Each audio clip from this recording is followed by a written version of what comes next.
Hello, everyone, and welcome back. It is time for game two of our TTRPG Streamathon to celebrate Veterans Day for Fisher House Foundation. I am your friendly neighborhood Prax, and welcome to the channel.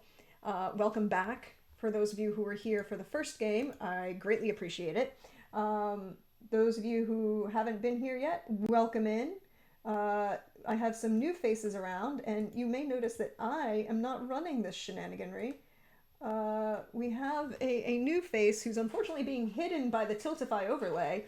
Uh, but, uh, hey, Chris, I'll let you introduce yourself first, and then I'll introduce our wonderful other hat wearing individual directly above me.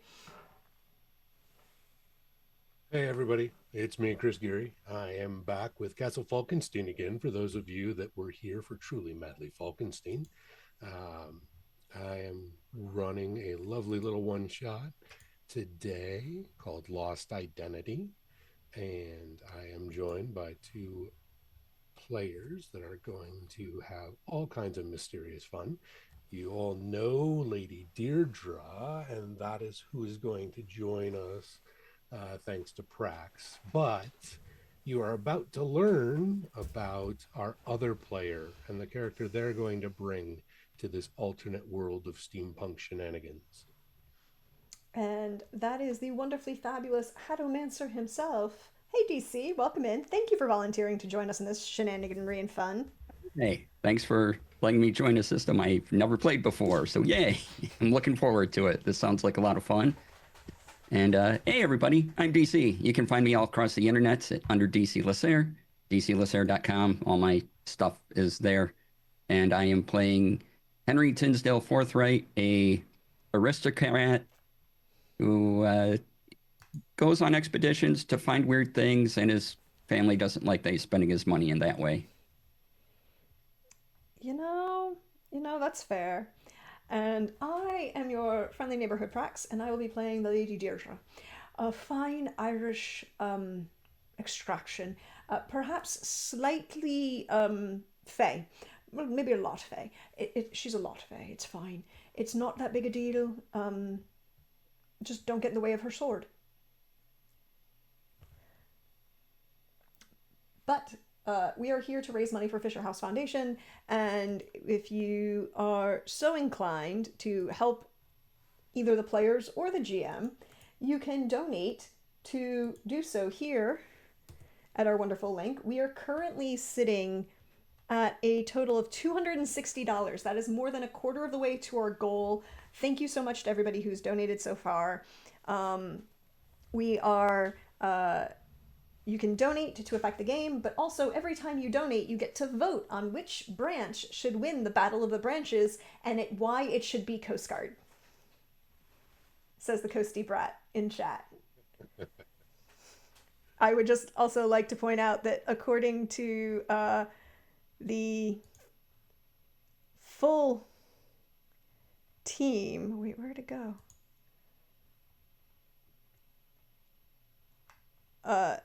Okay, so Coast Guard is currently number 2. Coast Guard is currently number 2 behind Army, everybody. We can beat Army. Just saying. Just saying. But, Chris, this is your play, as it were. We find ourselves in the streets of London this time.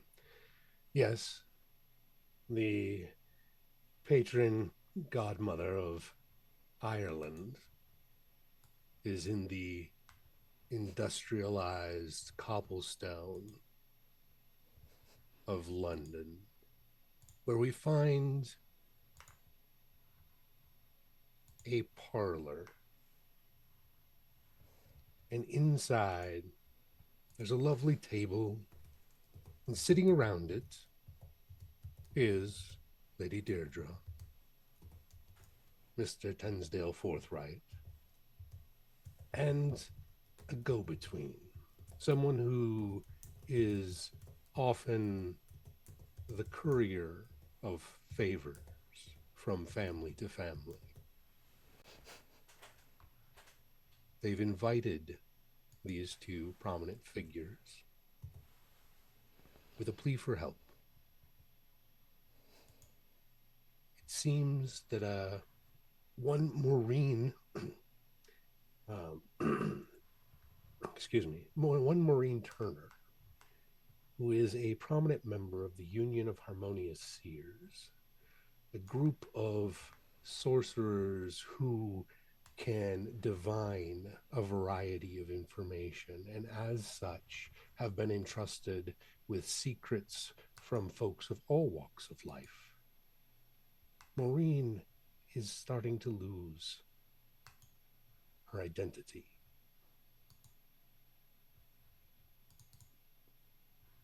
No one is 100% certain why, but they're pretty sure that if it's not originating amongst Fey magic, it is being assisted by it, which is why they've called upon Lady Deirdre. And as a purveyor and curious collector of oddities, they're hoping that this uncommon at least, process, ritual, artifact, whatever it may be, might be something that Mr. Tensdale Forthright could bring some insight to.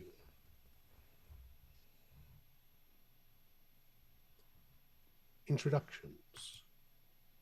The go-between's name is Reginald. He is a unassuming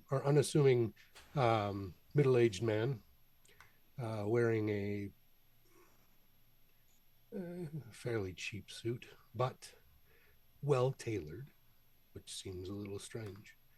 But he sits across from you after giving you this information and says, I don't know if you're willing to, but we do need the help.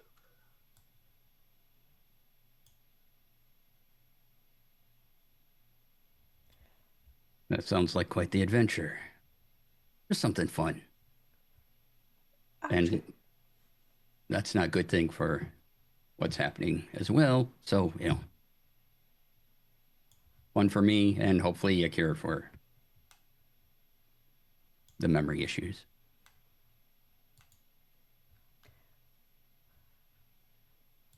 So, I just am curious. Do we know anything beyond the fact that she's expected some form of fey magic? It's not much beyond that. They've done some scrying to try and find if there is a sorceress origin, and there seems not to be. As you know, sorceress magic and fey magic are parallel but rarely overlap. They run on different frequencies almost, for a lack of a better metaphor. Well, I was just wondering if we're considering whether the young lady may be cursed. A curse is very possible. All right, then. So, why did they go to you for this? I know they came to us. The good. Crax just forgot DC's character name. Oh. Henry, right? Henry, yeah. Henry's fine. Yeah. The good Mr. Henry is a wise individual, known across the continent for some very thrilling heroics, and I make myself a nuisance. But why did they not just send a letter?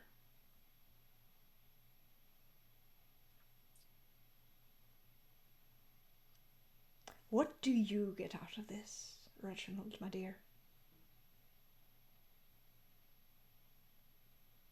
Nothing much. I get to stay employed. That's fair. We do like to keep people employed. All right.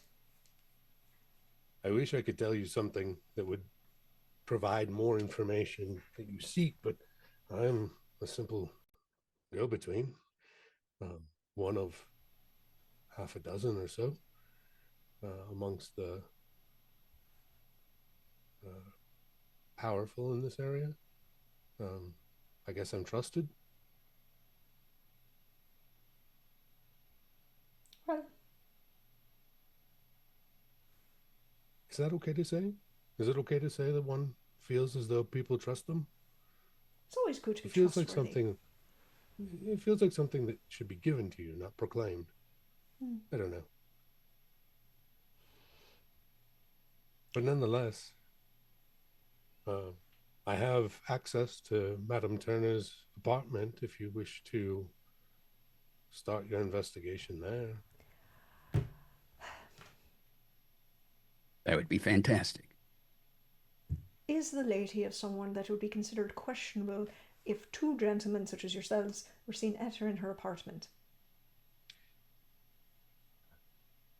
Being that the building itself is owned by one of the folks who have contracted this, I assume they plan to keep it quiet. Well then, always good to know where we're standing in terms of public discourse.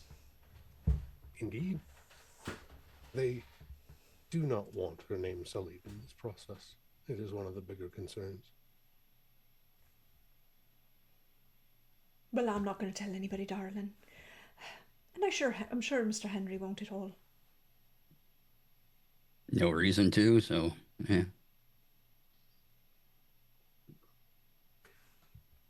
Unless you have other business that you wish to discuss before moving to the apartment, No, carriage will be brought. Deirdre would just ask Henry as they're leaving. It's like, so I'm bringing the sword. Um, do we think we need any other weaponry? I have my cane. I don't know. All right. I think that covers pretty much anything that we would want to deal with. You're looking a little peaked, darling. When was the last time you ate? Yesterday, probably. I don't know. I don't keep track of my meals anymore. It's a waste of time. Well, we'll work on that. She kind of like walks out. Picture young Orna Dean, and in a green plaid walking dress with a Connemara marble lapel pin and a red handkerchief scarf around her neck, tie around her neck, carrying a that slid into a kind of like the belt loop and into the pocket, oversized pocket of a walking dress. Is you can see the hilt of a long sword. And she just kind of like starts walking out. That slight overly there. Yes, the murderous Mary Poppins, as some may call her. Ah, the Reginald will lead you to a carriage and escort you all um to the apartment building where Maureen Turner resides. She is currently not at home.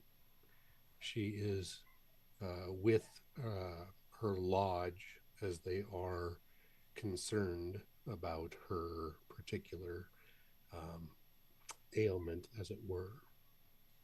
And he will lead you to the second floor and unlock her apartment for you. And we'll stand outside as you all do whatever it is that you wish to do.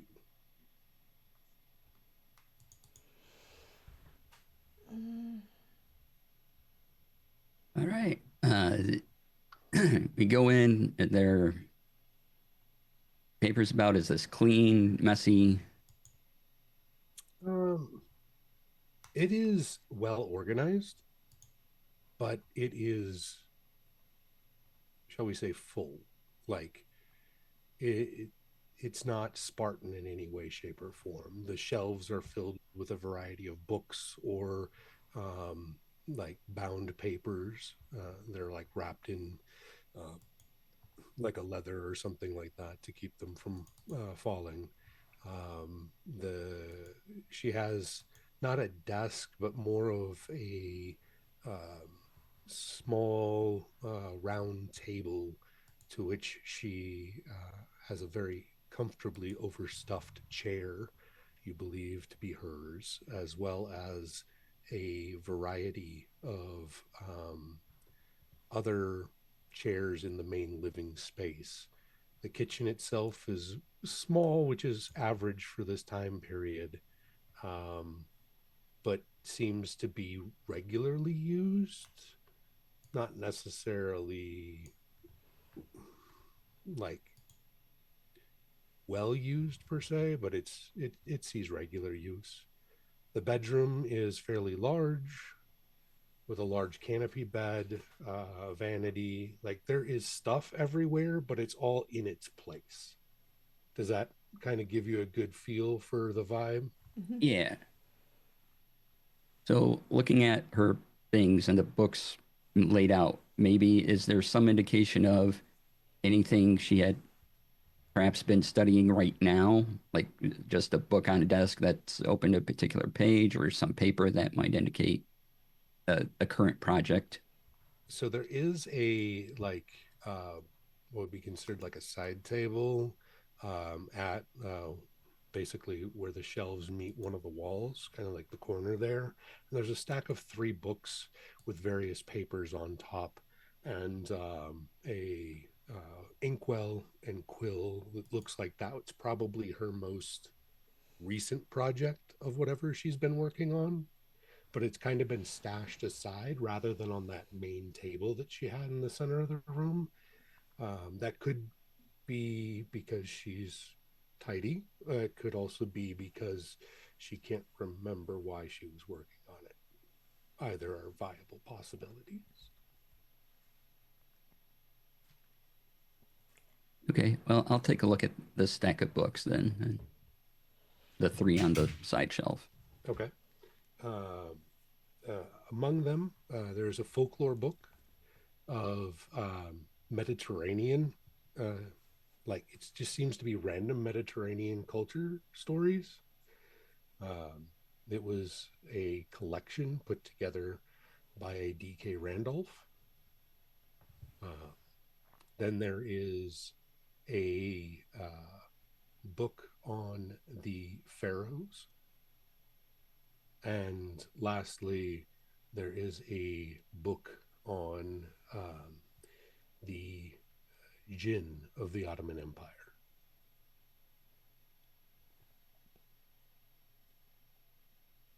Just looking around, do I sense any form of fairy powers of any sort?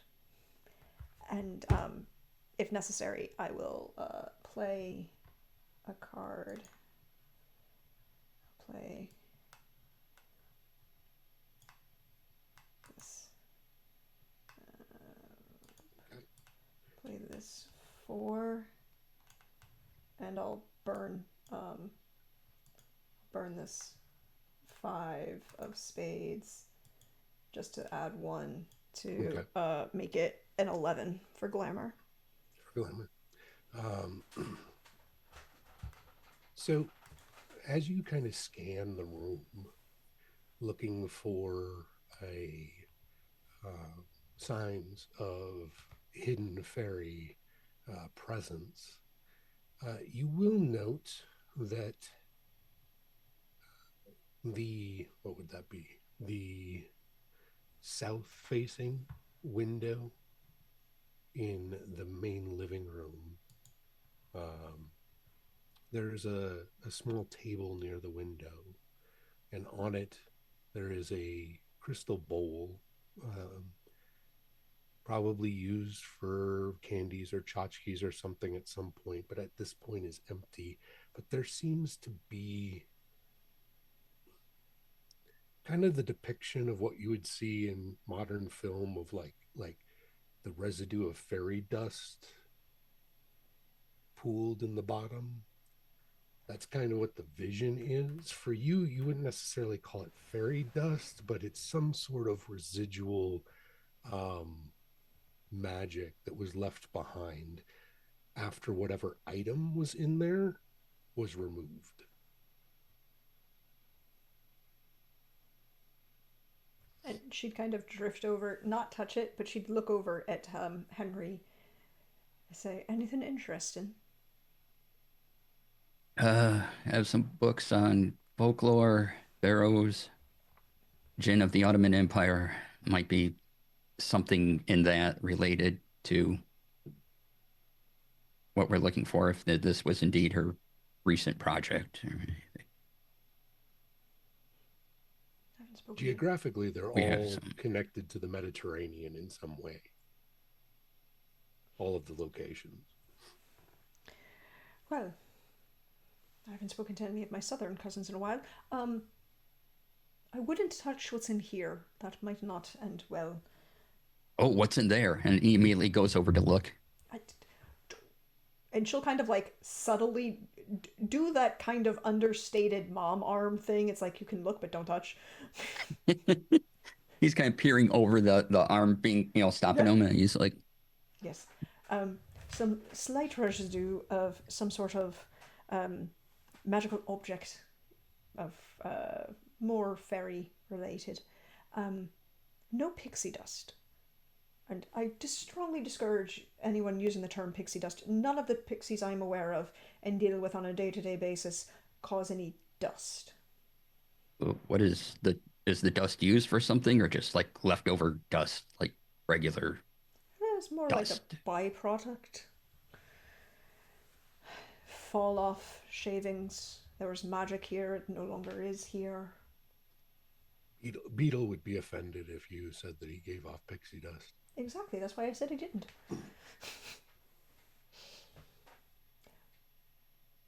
So, item, person, both leave Item, pixie or this dust, not pixie dust.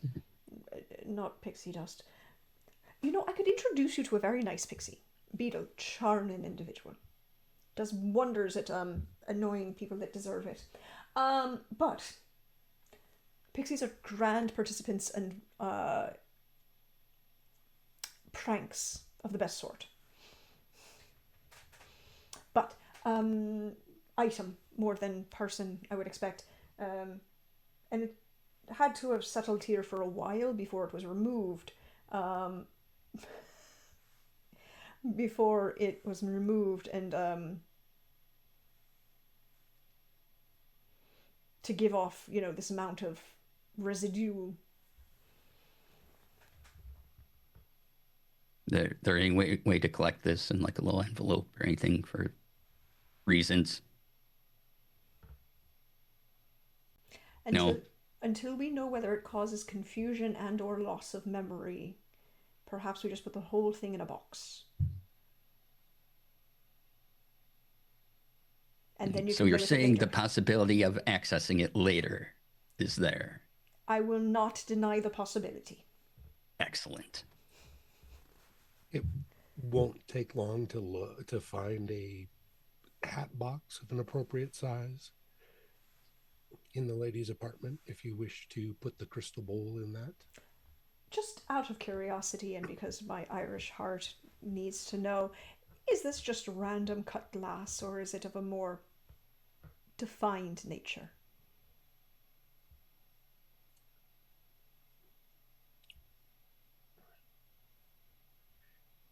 It is, well, let me see. What would be the best way?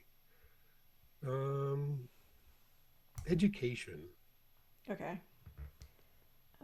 So that's, diamonds. yeah, diamonds. So that's an Now, there is a help mechanic that I want to make sure DC is aware of. If someone were to propose a check and they play a card and you have a better card that could replace it to make the score, to increase the number, you can offer your assistance with whatever role play fare you wish, and then you pick up the card that has been played and then play the better card. Okay, and I don't have to decide now, but after No, the yeah. result of the. Okay. After the person plays their card, you can then decide. Um, it's a mechanic that I created specifically because I wanted the help mechanic to have some sort of interactive tool rather than just be like, "Hey, I do the thing." Um, this makes it an actual act of helping, if that All makes right. sense. Excellent. So, uh, education, well, education defined by the uh, British Imperial overlords is merely average, but I have a 7 of diamonds that I'll play on that. Okay. Now, knowing that I just explained the help mechanic, you could play something offsuit that he could then improve upon This is if he true. doesn't have a higher diamond. I I mean, do not have a higher diamond. that's true. I can take this back. Take card. Then I will play this 6 of clubs. No, I'm saying you could play both of them. Oh, that's true. In this case. I can play both of them. That's right. I can play both. Well, no, I You can can't because it's play. only average. I thought it was 2 on average. No, There's it's one two on on. poor. Oh, it's 1 on poor. That's right. Sorry. Duh. See, I remember the rules of this game that I've played multiple times for a long period of time and really, really enjoy. And was, by the way, hashtag not sponsored, but Castle Falkenstein is made by our dear friends over at Artel Saurian Games. Go poke them and give them more love. We are a bunch of Artelsaurian fanboys and fangirls, aren't we? We are, and I have no shame in it. So I've got the 7 of diamonds and a 6 of clubs off suit. If either of those help you in any way, but right now it's a 12. Yeah, I don't think I'm going to be much help there. Yeah. Do you have anything that's red? Do you have any hearts? Because they are Oh, counted yes. half points. Okay. Let's see here. I have a King of Hearts. So you could pick up the 6 and lay down the king, and that would give an additional 7 points. All right. Which would bring it to 18.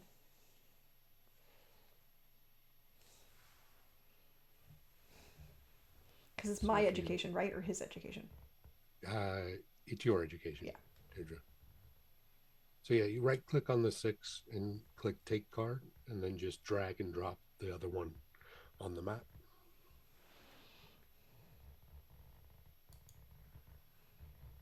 Oh, I see it. Didn't get to the map. Got it there. And I don't see the other card. So, do you see the up on the mat up here? Up on the map. Should be the top right of the Roll20.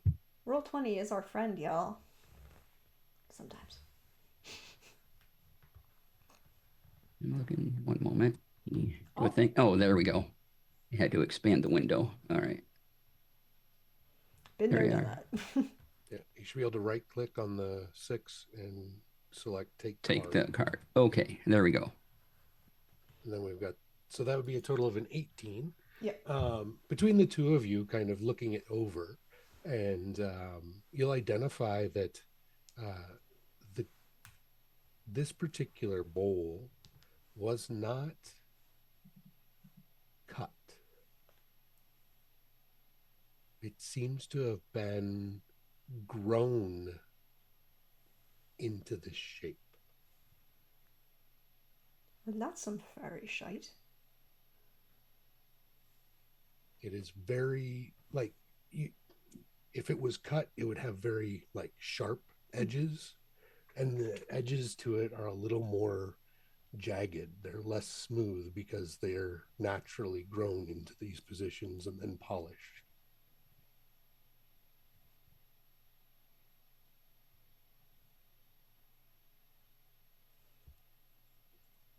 Would I have any knowledge of which of the many varieties of various descendants of those beyond the veil participate in that kind of behavior? Yeah. definitely have a few folks that you could think of off the top of your head. A number of the those who stayed um, Fae rather than becoming dwarves. Mm-hmm. Um, uh, two particular families there of the Summer Court. And then most of the dwarven families still know how to um, grow crystals and other minerals. It's less with the industrialization and such, it's less of a popular sort of skill because now they have access to mines of the stuff that they're looking for rather than having to grow particular things. But it is not a lost art completely. Hmm. Interesting. So,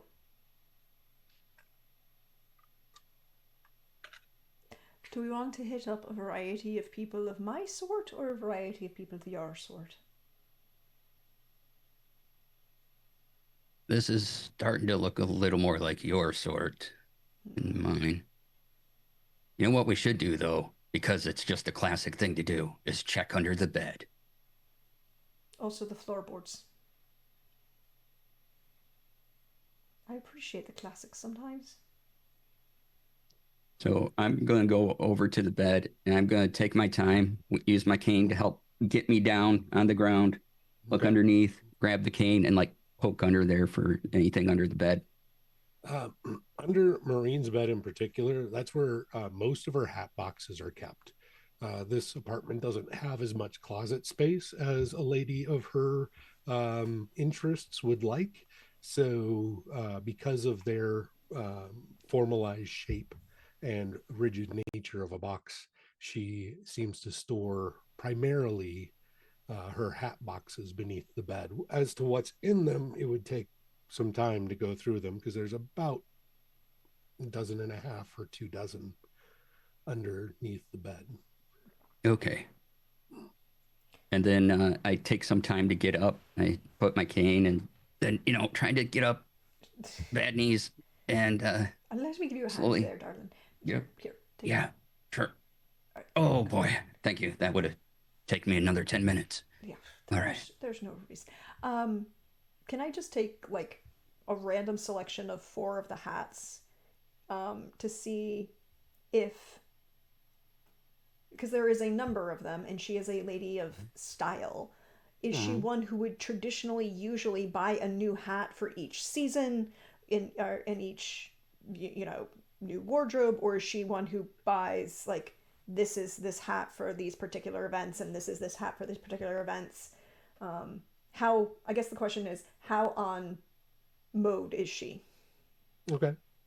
So from the or random has been in sampling, the past, right? yeah, from the random sampling, you'll find that um, the majority of her hats are of this season or last.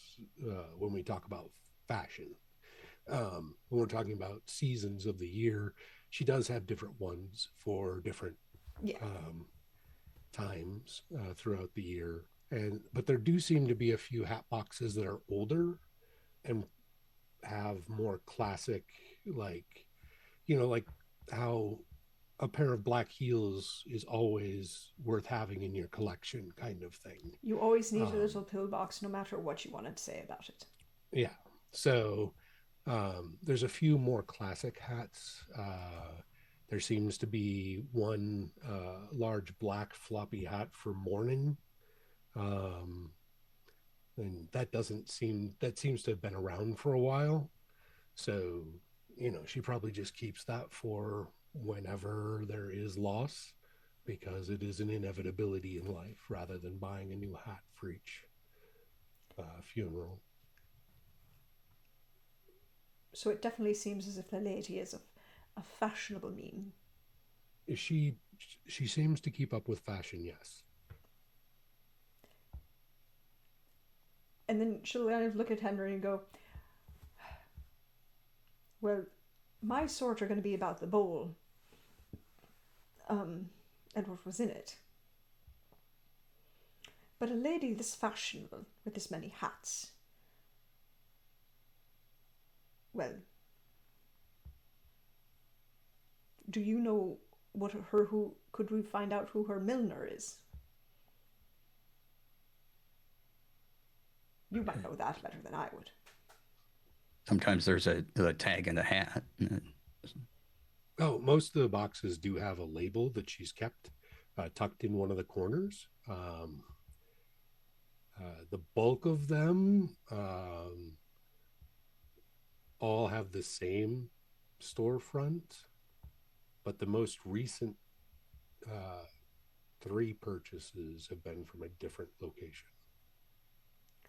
So what would make a fashionable young lady change her milliner?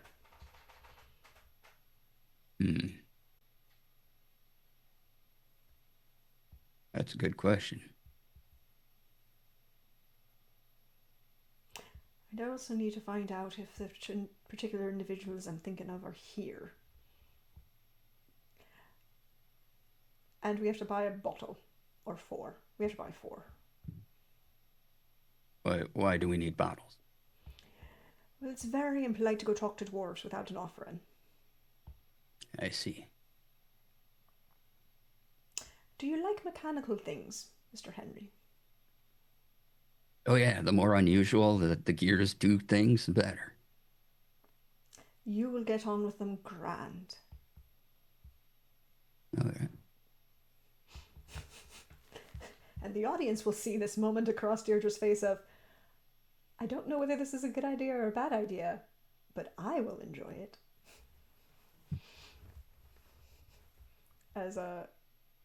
So, shall we start with my folks or yours? I think we need to do a little shopping for some fine offerings to some very fine dwarfs. Yeah, what do dwarves go for a particular brand or? No, usually it's just the amount of alcohol that's in it. Amount. Oh, if you're looking for cheap and amount, I think I know a place. Oh, not always cheap, but they prefer fines. So, I'm going to introduce you. Well, I mean, we don't have to spend a lot on it. It tastes pretty good, though. I mean, it's price compared to value. Yeah, of course. Yeah. Frugality is acceptable. Cheap, I'm not cheap. I just meant that it would cost us less and still taste good. That's always acceptable. Well, in that case, we should go and find that, and she'll kind of like do that thing where she links her arm with yours as a means of both keeping chatting with you, but also adjusting her pace to yours. Okay. In a subtle way of like not imposing herself to force you to keep up with her. Would you like mechanical things? You will love Bricks and Swizzle. They have their own airship. Oh, those are great. I've been on a few of those. They have been quite entertaining lately. They usually work with a theatre company. They spend a lot of their time doing the mechanical doodads and things for the fire and whatever they're doing at the show at the theatre, whenever the theatre does the thing. It's quite entertaining. Oh. Well, so like an outdoor theater, I take it then, because indoor would be kind of impractical. No, they do these inside. How do they fit the airship in? I wouldn't want to ruin the surprise. All right. The airship is quite a thing of beauty.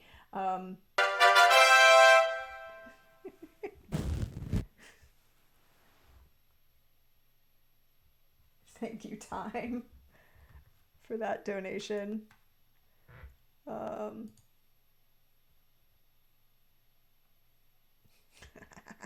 So that who would you like to get that crit for? Let us know in the chat. For DC or I. So yes, Deirdre is going to stop at the liquor store that Mr. Henry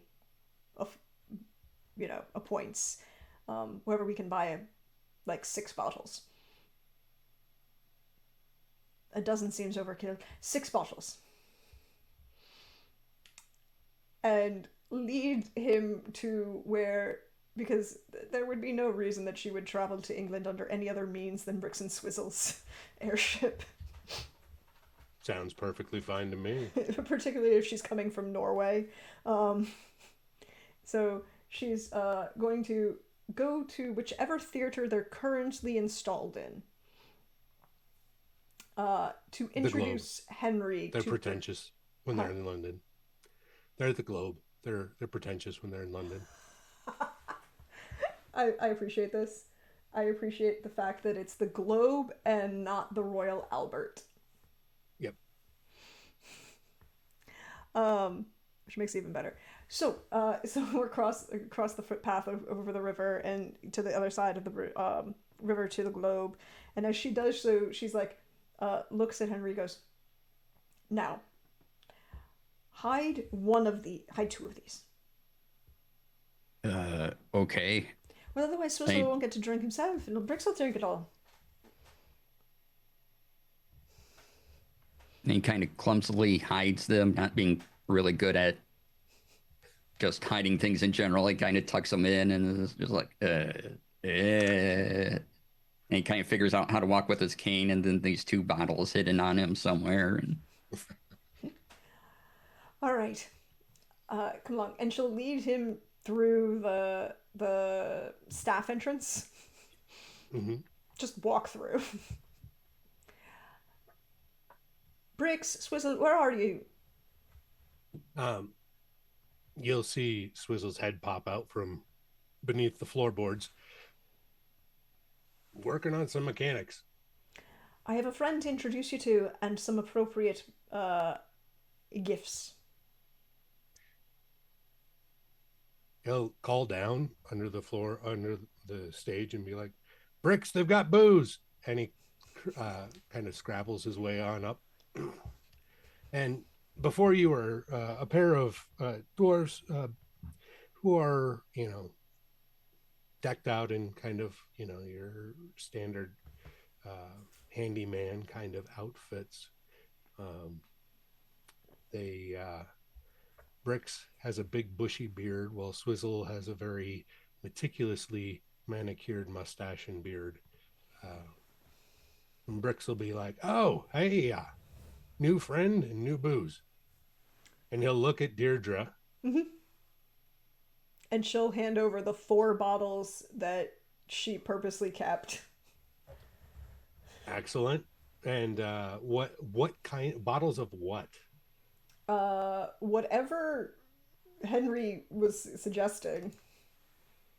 Oh, what did the new friend suggest? probably Putting you on the spot. probably a vodka. Oh, nice. Needed some more potatoes. It's a viable form of potatoes, and it's not gin. Yes. Thank heavens for that. And he'll pop open one of the bottles with his teeth and take a drink as he passes one of them to Swizzle, who, like a normal human, gets a glass from his pocket, oddly enough, and pours himself a drink, or pours the glass and then offers it to Deirdre if she wants it. She'll accept kindly, and then make eye contact with Swizzle and just like nod her head towards Henry, and then make eye contact with Henry and like kind of glance at the obvious bulge of the bottle that he's hidden in his coat, and kind of like give him that one. Oh, yes. Henry Tinsdale Forthright. I was told to bring something for you, too. So, Oh, well, thank you. What can we do you for? it was. Do we know anybody about growing crystals still? Bricks will be like, "Growing crystals? My grandmother likes to grow crystals." Is she involved in your grandmother? Yep. Oh. Trying to remember if I've met the lady. I don't know. Do you like fancy salts? She really likes salt crystals. Oh no, I'm talking about crystal glassware. Oh, the fancy stuff. Hmm. Bowls, to be specific. I think we would have taken the hat box with us, right? Oh, okay. With Yes. the bowl in it. Um, Hmm. and I think it's one of those. She's holding the ribbon that has the hot box in one Okay. hand, and would have like walked over to the table Hmm. to open it up once the bottles have been turned out, and then turned to Henry to be like, "Oh yes, and this is Henry. He is very apparently very fine taste in alcohol." The alcohol tastes very fine, and you'll notice Brix has gotten through about half of one bottle already, and is starting to get more and more talkative with every swig. Swizzle will find another glass and offer Henry a drink. He's I'll take it. Seems rude not to accept. So, That's fair, and um, Swizzle will undo the ribbon and open the box very carefully. And Brix leans over and immediately sneezes. I think she literally face palms. It's just like, yep, on brand. Who was in there? They stink of lavender. It is a question.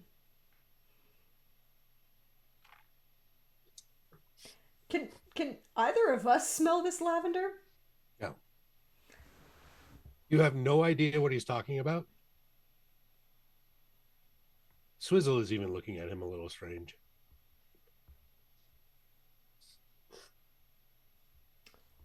Um, Mr. Henry, I don't personally smell any lavender. Do you? I have a strong sense of vodka right now. Ah, that's a good sense to have.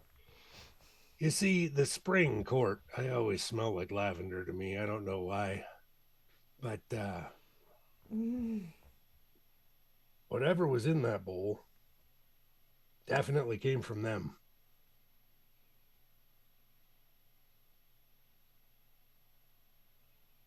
why? Well, Have you made any deals with fire pixies or fawns? not in the last couple of 100 years.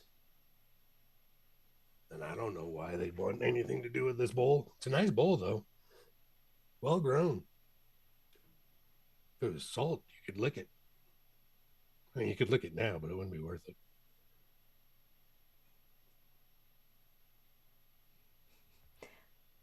There's a journey across Deirdre's face that returns to just deadpan in a moment.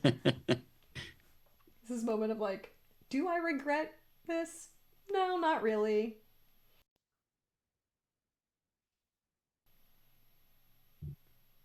She would then turn to Swizzle because Mm-hmm. the slightly more sober of the two. Swizzle, darling, do you happen to know if any members of the Spring Court are in town? I I hate London, so I just don't keep up to track with who's who and who's where. Hmm. Currently in town. He'll whisper to Brix, and Brix will shake his head. No, no. He was in Paris on holiday. I don't know, somewhere French. And then Swizzle will look back at you and say,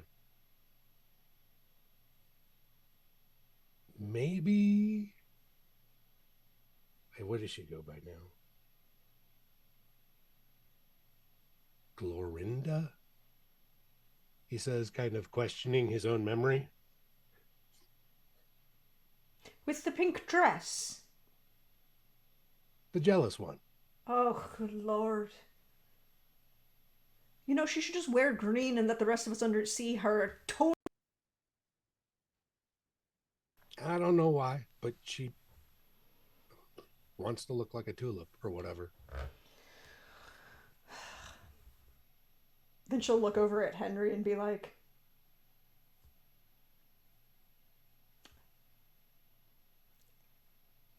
"You are high society, are you not?" Yeah. Do you know of any very ostentatious events that are happening in the next evening that would require someone to be look like they fell out of a cotton candy? Would I know anyone? Would that be social graces or Yeah, that'd be social graces, graces? Okay. or connections, either. Uh, Uh, yeah, let's do connections. okay. And And connect. then I can add, And that's good for you, right? Connections. yeah, So you can play up or to no, three cards. connections is great. Oh, it's great. You can Yeah. play up to 3 cards with that one. Okay. Sorry, that's what I meant. Yeah, so you can play up to 3 And cards if you wish. there, what kind of card am I looking for? Spades. Spades. Spades. Okay. I don't have spades. Clubs will give you half points. And Clubs. you can play up to 3 cards, and I can help. All right. That. Oh, did I put that in the right spot? Yep. Okay. You need to flip it. That's all. Oh, flip card. Okay. There we go. I'm just gonna slide them so that they're more visible for their people at home. That's all. Sure thing. So, what I'm gonna do is play this 9 of spades for you. And I'm gonna take this 4 of clubs. And So that'll give you a total of 12 plus 8 for great, so 20. That'll be a critical success, DC. As you recall, the one of the minor lords in the area is having a cocktail party that they're trying to promote as like a yearly event. It'll be the first ever, but they keep, it's always the first annual is everything that they talk about it, as they're trying to make this a thing that happens regularly. And it's occurring tomorrow night, actually.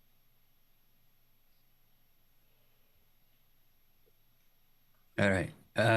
Tomorrow night there's the first ever yearly cocktail party. It's first time. How do they know it's going to be a year already? Anyway, cocktail party by a lord. Lord, let me get the name.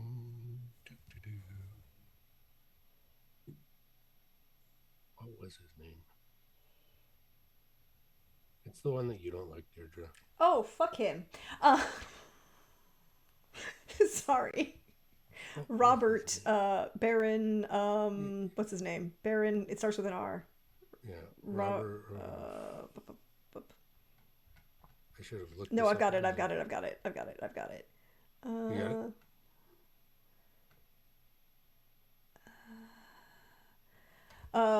Robert Brownstone or Lord Robert Coscoigne Cecil? It's Lord Robert Coscoigne Cecil, the third Yes. Marquis, the third Marquis of Yes. Salisbury. Yep, that's the one. Because the other one is just Sir Robert Braunstone. Yeah, Bronstone is just he's the nouveau riche guy. This is the actual noble. So Welcome yes. in, Raiders. Thank you for joining us. We're playing some Castle Falkenstein as we continue our fundraiser for Fisher House Foundation. Thank you, everybody, for coming in. Thank you, Tink, for bringing everybody over. We're going to keep the party going. If you want to donate support, we appreciate it. If not, just hang out and chill. And we're raising some money for a very good cause. And thank you, Shoopaloop. We appreciate you. We appreciate you bringing the Imperial War Machine, even if, we'd prefer the Death Star not to attack the city. It just causes such a mess. But, back to you, Chris.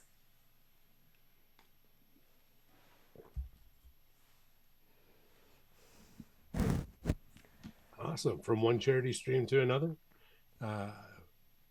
we find ourselves with a party on the horizon. What other kinds of information are you looking for at this juncture? It's the first ever, so there's probably expectations to set precedent. So what kind of dress would be okay here? What is there a general theme other than a cocktail party? There's a lot of bright colors, which is not atypical per se, but is less typical in London circles than other cultures. So they seem to be bucking the norm when it comes to that. So you're guessing bright colors rather than your typical darker rubies or emeralds or sapphire kind of colored dresses. You might see pinks or more vibrant purples or even pastels. Would I have any idea what would be an influence upon the color choice or party? It seems odd, so there has to be something else there, I would think. They seem to be attempting to, well, not a, yeah, attempting to appropriate Carnival. All right. Venetian or Portuguese? Portuguese.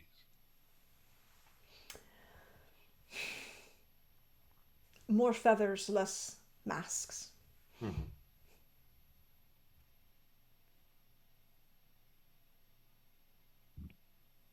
Well.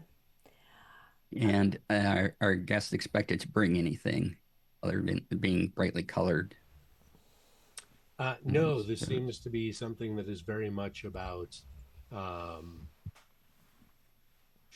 getting people to show up. So there's a lot less put upon the guests than you might see in a typical invitation because they want the turnout to be as high as possible. But you find that they also aren't really offering much either, other than just the venue and the booze and the music and that kind of thing. All right. No sort of grand unveiling of anything they indicate or Not that they've indicated, no. Okay. It's an opportunity for the coming out of all sorts of lords and ladies, including those who may just be of age, as some families still provide that tradition of major parties for young men and women once they reach marrying age. Would I would assume that I would know whether Lord Gascoigne Cecil would have a child of age to present, right? Mm-hmm. They do not. They're trying to turn this into a thing. So they're trying to basically appropriate the grand dames of society's presentation parties. Yes. And making it open to everyone, but under their banner. So basically, they're offering to foot the bill for the party to get more people to show up and basically be grateful to them.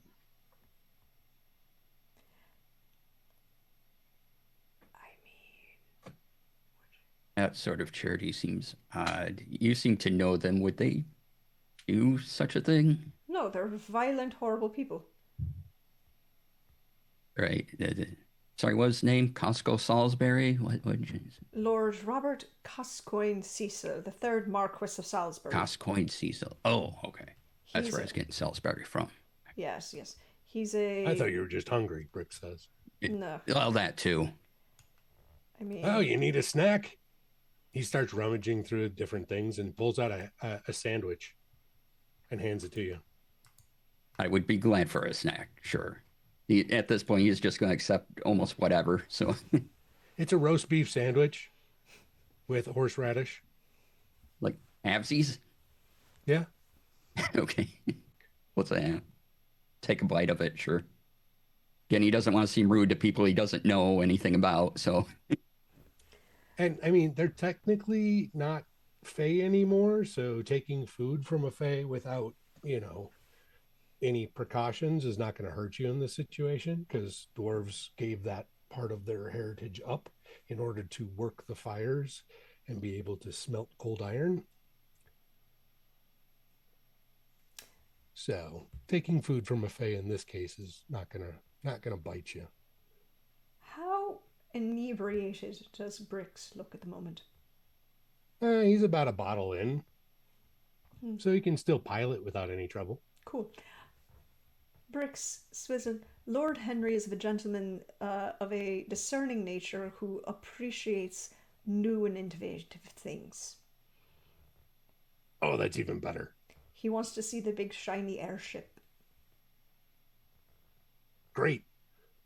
We just installed a sandwich maker. I need to make some more sandwiches. excellent. I want to see all of it.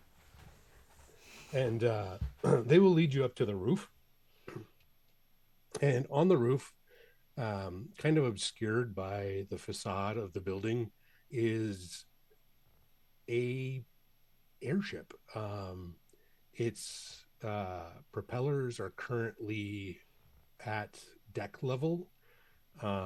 It's think of it like the shape of a speedboat, but the size of a schooner. And it's got a total of 8 propellers. They'll explain to you as you're walking up that when it's time to fly, the propellers extend and they can also shift them different directions in order to change their trajectory as they fly. Um, as you're walking on board, they'll kind of point out where the engine room is, and they'll take you to the lounge. And sure enough, there's a panini station in one of the corners now. Excellent. Does it still have the velvet painting of Oberon that Oh yes, has a? yeah. You would see this very stately painting in velvet of a high fae lord who everyone would recognize as Lord Oberon, the king of the fae, that someone has drawn or painted a very detailed, like evil Snidely Whiplash mustache and devil horns on. Yep. You know, just for reasons that were It's one of a kind. We can't replace it now. there were very important reasons that happened. Yeah. But they'll give you the grand tour. Is there anything in particular that you'd like to see on the ship? No, he's just fascinated by everything, and he will take a very long time unless hauled away by other business and ask all the questions about all the things like, oh, that's a spinny thing that what does that do? That Oh yeah, and they'll show you all the hydraulics, how it all works. They're very proud of this. They are the creators of it,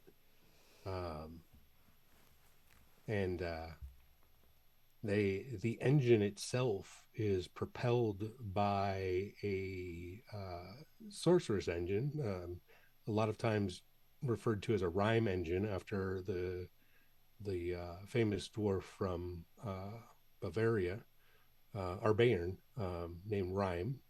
And inside it is a piece of star metal or cold iron, which is in continuous or in perpetual motion.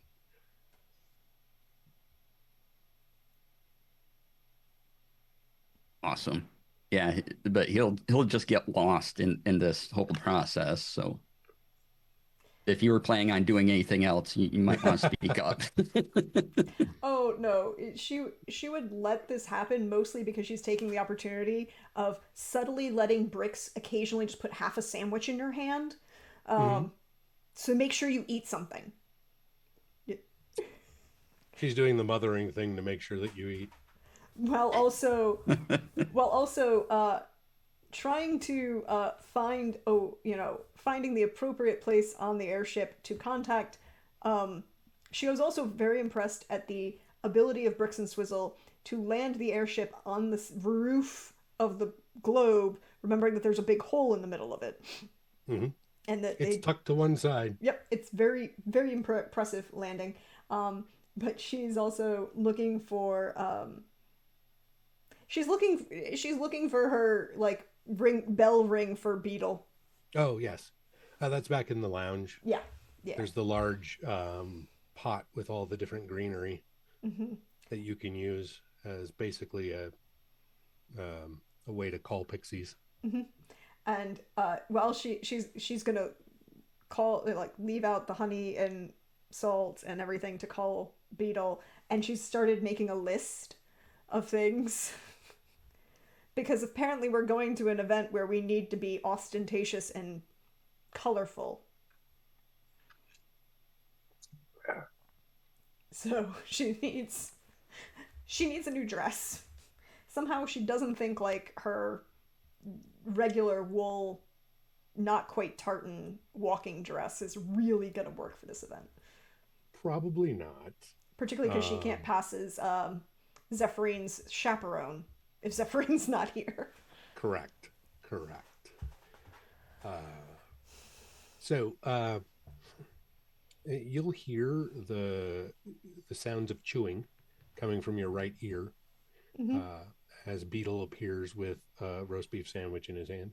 Oh, good, you got Um, something to eat. yeah, yeah. Swizzle insisted.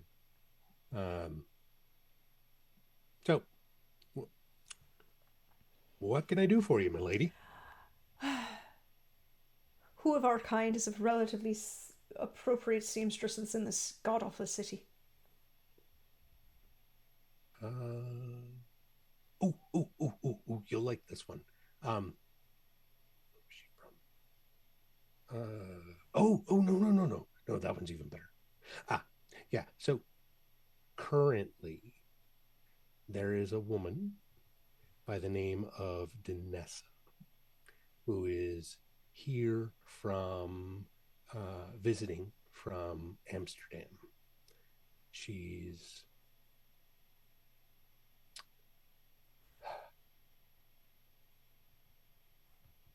she's a reformed Nakthmari. Um, Eh, the locals in Amsterdam freed her from her pact with a high fae. Very abusive. well, Yeah. yes, usually they are. Um, but she has quite the talent. I guess it had nothing to do with her pact. Mostly the pact was about magic, but her skills with a needle are impressive to say the least. Good. Could you see that this is delivered to her? This is our daily delivery to you know whom, and Is it dog shit again? oh no, this is even better. Oh, excellent.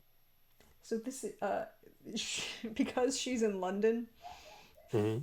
You want to know what smells worse than dog shit? Hmm. Excuse me, flaming dog shit covered in pixie dust Hmm.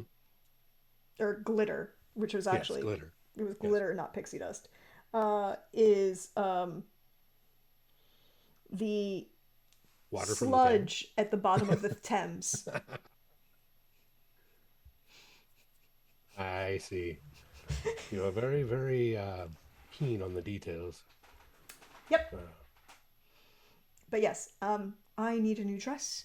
Apparently, I'm going to an event and I must be colorful within my own bounds of shade. And so she's fair. written like what she's written in the note to the seamstress is she needs a evening gown for this event in a very bright, um, like emerald green, Mm. like insultingly green level. And she also is like, and if we can get some light white detailing, um, and some very nice Celtic knotwork embroidery, perfect. If she has to go to an event run by the prime minister, or Hmm. former prime minister, technically, depending on what year it is, she's gonna shove be as Irish in his presence as possible. Fair enough. Um, And then she'll look back at Henry and see what he's doing. so Henry's been in the engine room for about an hour now, as there are many, many details to look at there. Uh, what else is Henry doing? Uh, he's making a note. Eventually, once he's done with something, he's going to track down his compatriot because he had a brief thought while looking at all the things. Like, we should go to the new hat store that the other one went to look for a hat, just in case. I don't know, maybe. No, that makes a But lot of sense. You're very wise. yep, okay, I'm off again. All right. And he's looking at it. He's studying it. He's just fascinated by the intricacies of how everything moves and the motion. And Hmm.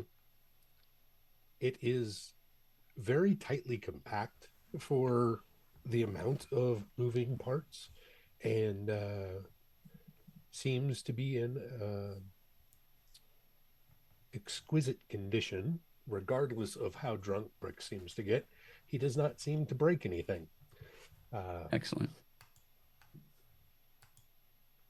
so the And the oh, and message will go off, or the two messages will go off. Um, is there anything else the two of you would like to conduct business with the dwarves before moving on?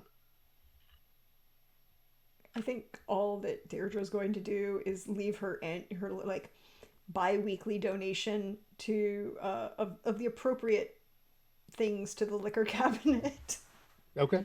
to keep in the good graces, to keep them on her side for when the inevitable eventually happens. And it's not like she's been planning a political movement for a couple centuries now.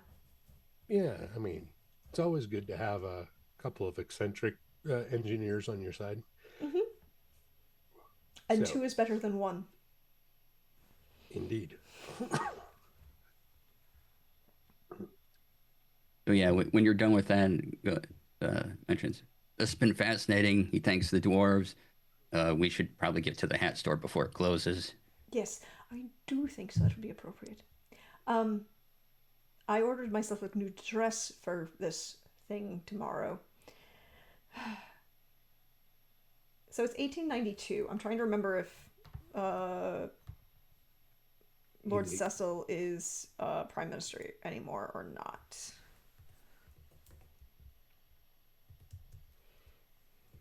That's a good question.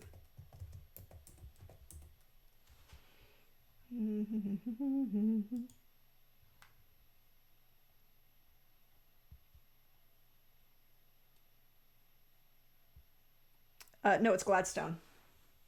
Okay. Don't think that's any better, but at least he's just not currently the prime minister. No, no. So he's filling his time with other things right now. Mm-hmm. And we will find ourselves at a haberdashery. Mm-hmm. As you enter, it is a newer storefront. You can tell just by the lack of wear and tear on some of the shelving units, or the I don't call them mannequins, um, The busts. the busts. Yes, um, They also do custom tailoring. They don't seem to do like full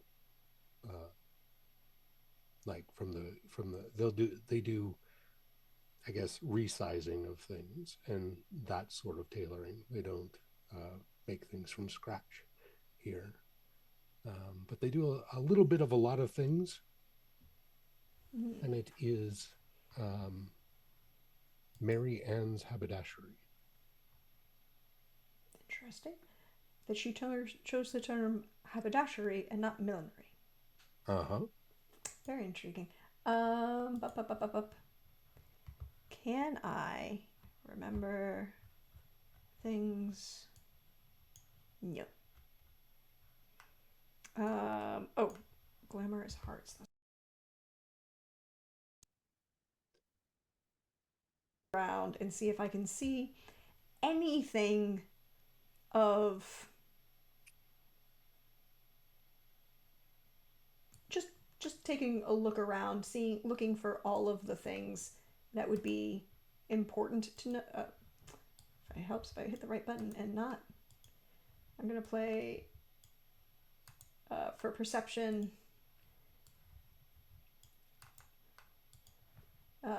This ace and this 5 of diamonds, and her perception is good, so that's 25. Yeah, that will also be a critical success that you can mark down. Mm-hmm. You'll find that though it does have um, what you call it, ladies' hats, it Mm-hmm. is primarily a men's store. So calling it a haberdashery fits. It just seems to be trying to be like have cover both of the sexes in this situation. Um, and it's okay,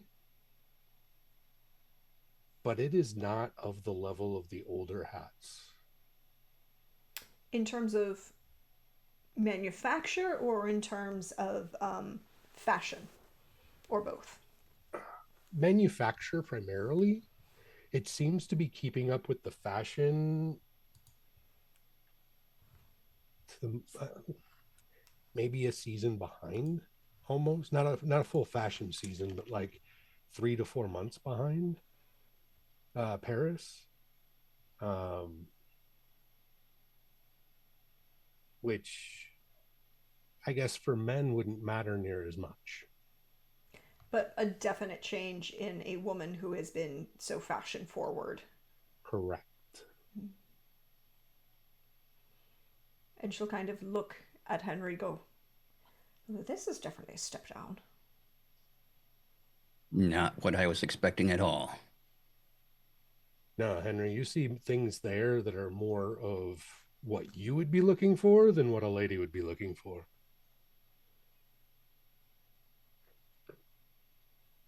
They also do custom embroidery on like vest lapels and things like that people would be looking for, but they don't make their own vests.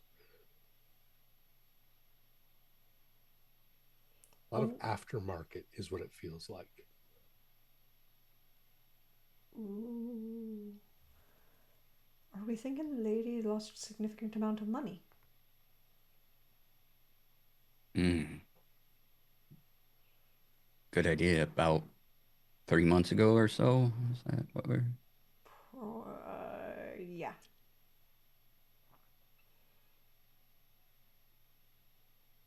And there was nothing to indicate that she had any sort of financial distress beforehand.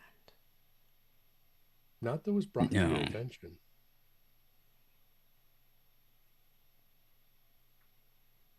Well,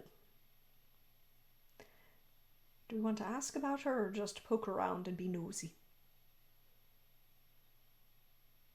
Uh, Not exactly sure how I'd broach the topic of another customer. Just like, hey, have you seen blah blah blah? Fair. can always talk. So I don't mind poking around, being nosy at all, but Well, we could always pull the, well, so and so recommended you. no, good idea. Actually, you should probably lead with that because since we're looking for a lady's hat, and All right. And she'll like look around to see what staff are where. Okay. Um, you'll see a younger woman, maybe 20, Mm-hmm. uh, kind of like watching out of the corner of her eye, trying to wait and see like when you actually want to be approached, as she seems a little timid. Mm-hmm. But yeah, Can I ask a question off of that previous crit yeah, of perception? course. Is the timidity that she's presenting, is that someone who is on, are they commission or base plus?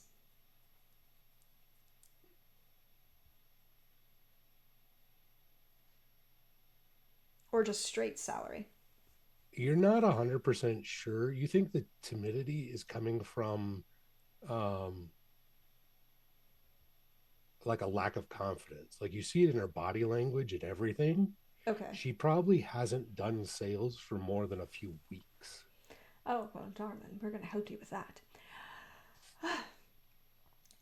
So, uh, oh, yes, darling, over here. Come on. She'll rush right over. Like she was literally, you could tell now that she was literally doing nothing but trying to keep her hands busy Mm-hmm. to look busy, and immediately was able to just drop what she was doing and walk right on over. Yes, madam. Oh, so sorry to disturb you. I understand your work and you're very good at your job. But a dear friend of mine, and Deirdre would remember, but Prax currently cannot. It's Maureen Maureen Turner. and Yeah, Winter Turner. Turner. Maureen Turner was just raving about her hat, and I had seen it, and I thought that was a very fine hat. Didn't I tell you it was a very fine hat, Henry? I didn't I myself? you did. And I just had to know where she got that very fine hat. And she mentioned that your very fine establishment made that very fine hat. And so I needed to know if there's anything, whom is in charge of making these fabulous chapeaus. Um, well, most of our hats are imported uh, from Paris, I'm told. Okay, looking around here, it doesn't look like they're imported, right? It looks like they're knockoffs. Yeah.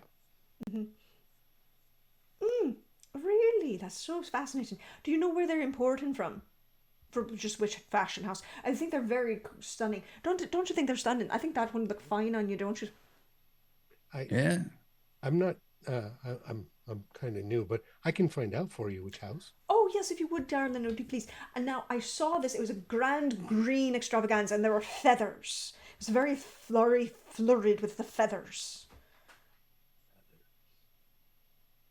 I haven't seen anything with feathers, but I'm sure there's. I could find it in the back if it's been here.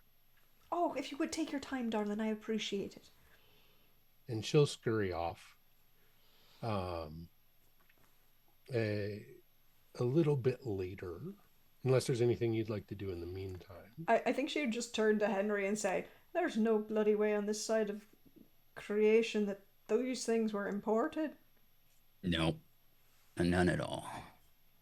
A an older gentleman, just a tad past middle aged, will appear from the back, well shaven, neat mustache, wearing a suit, plain suit, nothing fancy about it. Comes out, tape measure around his shoulders like they actually do tailor things here, and will say, "Oh, I heard that you were asking about the import houses." Oh, yes, I'm so sorry. My place.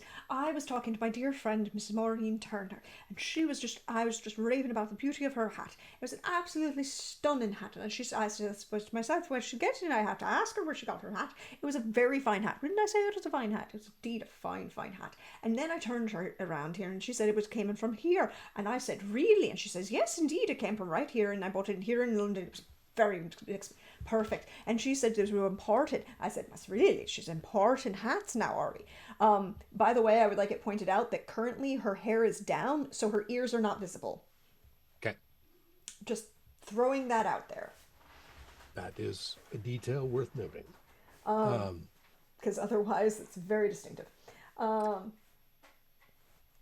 He will like nod along with you as you're talking and say, well, it is true. We have started importing a lot of the ladies' hats in particular. Um, Most of the men's hats are made here in uh, London, but It was a very our fine ladies' thing hats with, we've been bringing from with feathers, and Paris. it came out and it was like, and she's like going to Oh, describe badly one of the hats that we saw that was newer, right? Like, gotcha. you know, I know which piece you're talking about.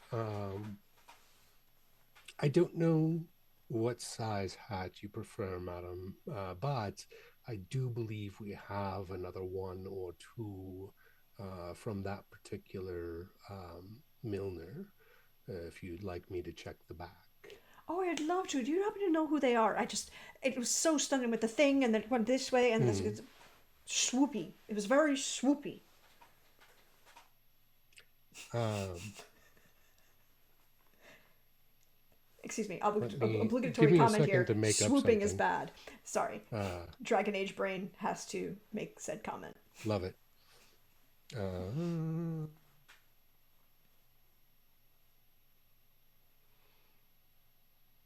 Trying to see who would have been a contemporary at that era, because most of the ones that I know of didn't start till the 1900s, because that's Well, just me. well, most of the Um, Milners were very distinctive. mhm, Were very like local. mhm, The only people who imported like who dealt with actual hats on brand were Worth. mhm. Right, like the House of Worth had their own Milners that were really kind of um, sorry, DC. You brought the. We're very nerdy when it comes to this ahistorical game. Go for it.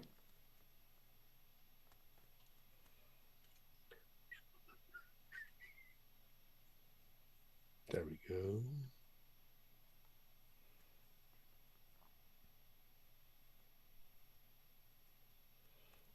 But actually, I think this would be the perfect time, while Chris Mhm. is looking for this answer, to take the break for the afternoon. And that gives Chris some more time to look for things, but also gives us an Perfect. opportunity to stand up, stretch, bio, do all of those good things. You watching at home, do the same. And remember, we're Donate, raising money. donate, donate. Yes, that. We're raising money for the Fisher House Foundation. It provides care, housing, and support for veterans and members of their family when the veterans or members of their family are undergoing medical treatment at various VA hospitals around the country and around the world. We are currently on track for 100 Fisher houses to be completed in the near future. Ground has been broken on all 100. Not all 100 are currently operational yet. They're a really great charity that does a lot of really great work with a number of active duty and military. Also, don't forget, as you donate, there's a poll button, and when you click the poll, you can give you can vote for who should win the Battle of the Branches. And of course, it should be the United States Coast Guard. Just saying, it should be the United States Coast Guard for reasons. But we will see you in about 5-6 minutes, everybody. Go ahead, stretch, bio, refresh. I'll probably run the ad break while we're on intermission so that we can get rid of any pre rolls for you all. And we'll see you in a little bit.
Hello, everyone. Welcome back. We hope you are refreshed, you stretched, you bioed, you're ready to help donate more money to support Fisher House charities. Also, to help us, find out what's going on with this lady who's, losing her memory and choosing very poorly hats, apparently. Indeed. But, Something went awry. so, when we left off, Chris was looking at the name of The Milner, in particular from Paris, that they refer to as René Vert. Renee Vert. Vert. Yes, V-E-R-T. They are basically the proprietor of the shop who employs a large number of milliners. Interesting.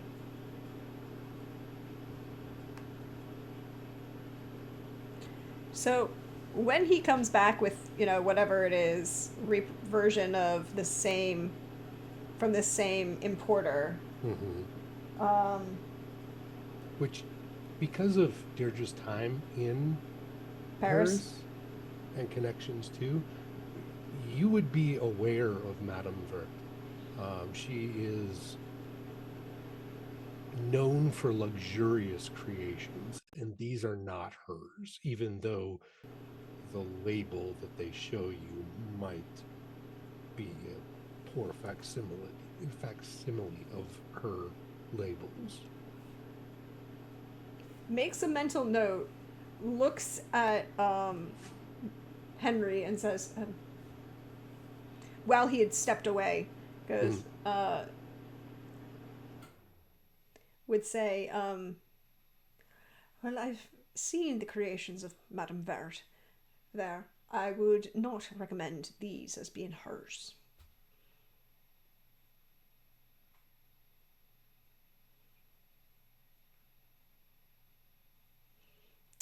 Do we confront them about their fraud, or do we let it go? The article I found on her says that people refer to her hats as sculptural masterpieces. I think there are two, actually, in the Met Museum costume department. Nice. Don't quote me on that because I've been wrong before. But I believe historically there's at least one that we know of that she made for Lady Astor. And,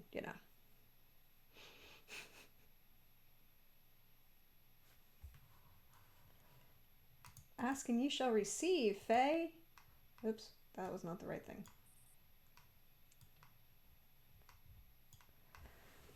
One second. So she would look at Henry and say, so are we confronting them or letting it go for right now? Let's confront them. That'd be interesting. Maybe we'd poke something, get more information than even we intended. All right. So how big of a scene would you like me to make?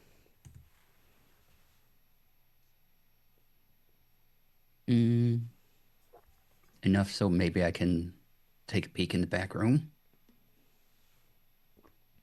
Of course. And if you get in any trouble, just call out for a little gentleman called Beetle. Beetle, okay. Yes, he's a very fine pixie. Very much into playing games and, pranking the right sort of people. So you got confirmation the Thames package was delivered. Oh, thank you. That's always a great thing to know. So as the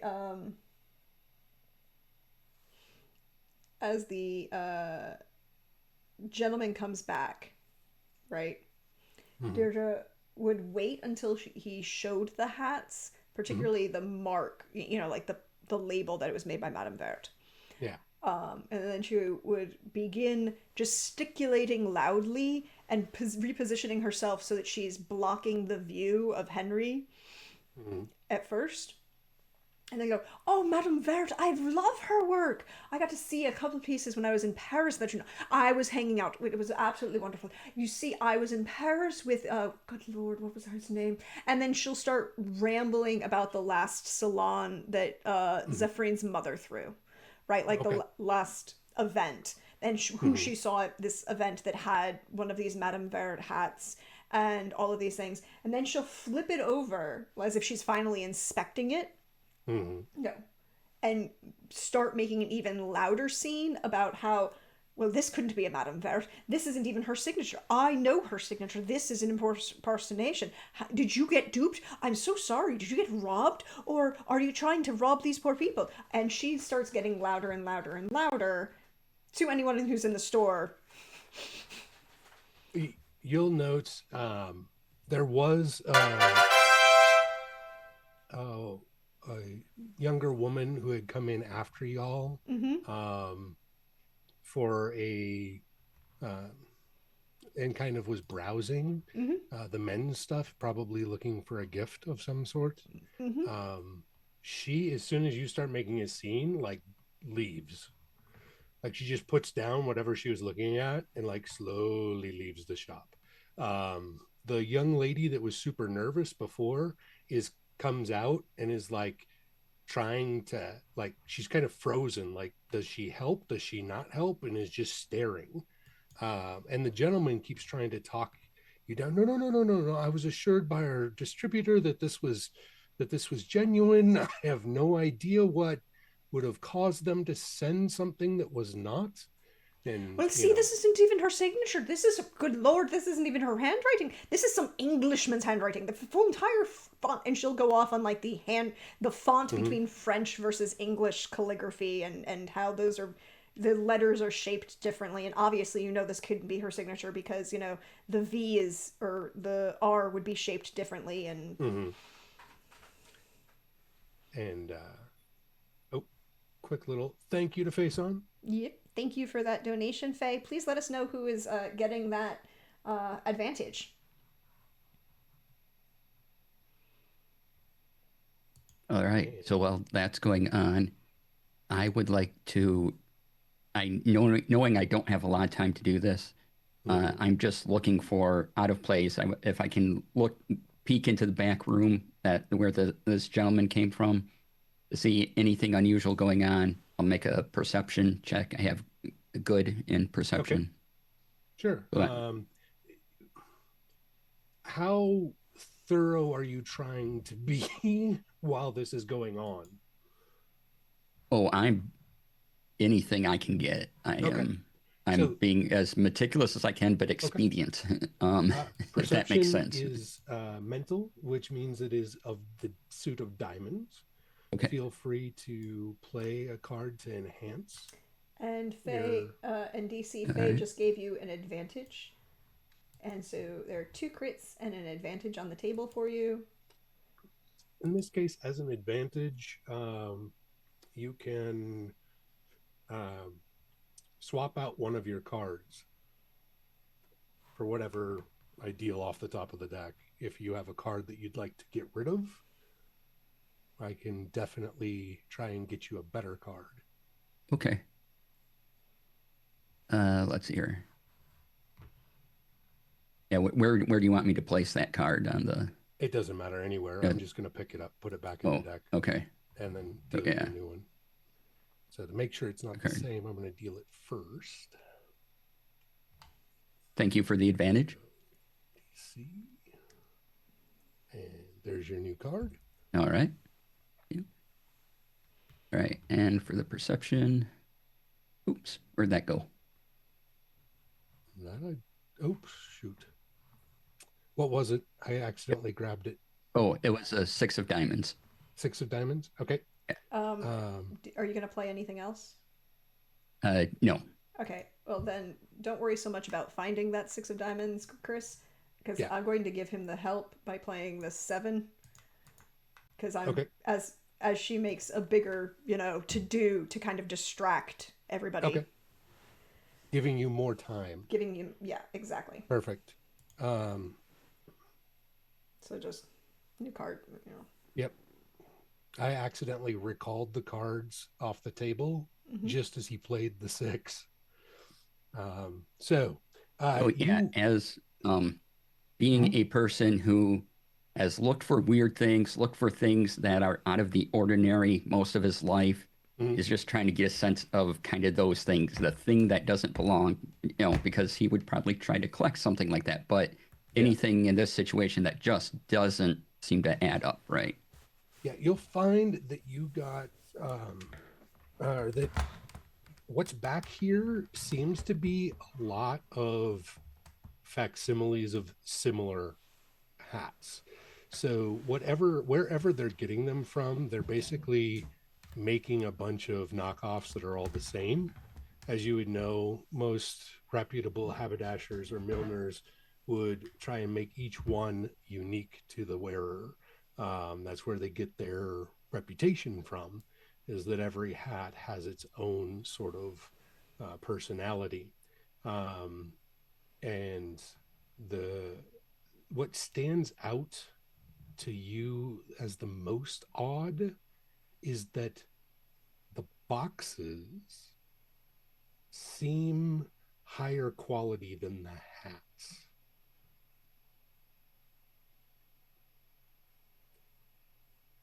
So they're getting what you think are genuine boxes for these different uh, haberdashers or milliners, and yet the hats inside do not match in any way, shape, or form. And that kind of reminds you of what you and Lady Deirdre found under Marine's bed, is that the hats were, or the boxes were, high quality, all of them, even the three most recent ones.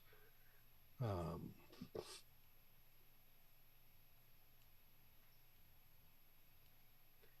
so they probably All right. got the originals at some point and and have gone somewhere else.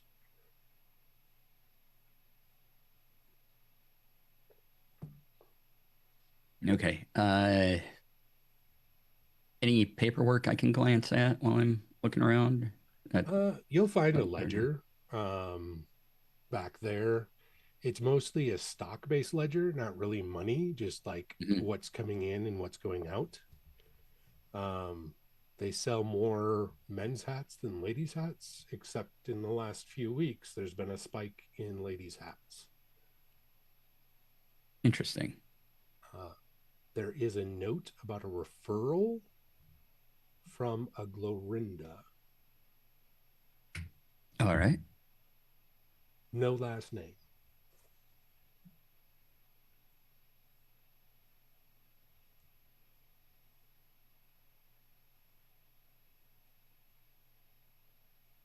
Okay. If there's nothing else, then, because that probably took several minutes of time to go through, that'll Mhm. probably be enough time for Deidre to have gone through a spiel. And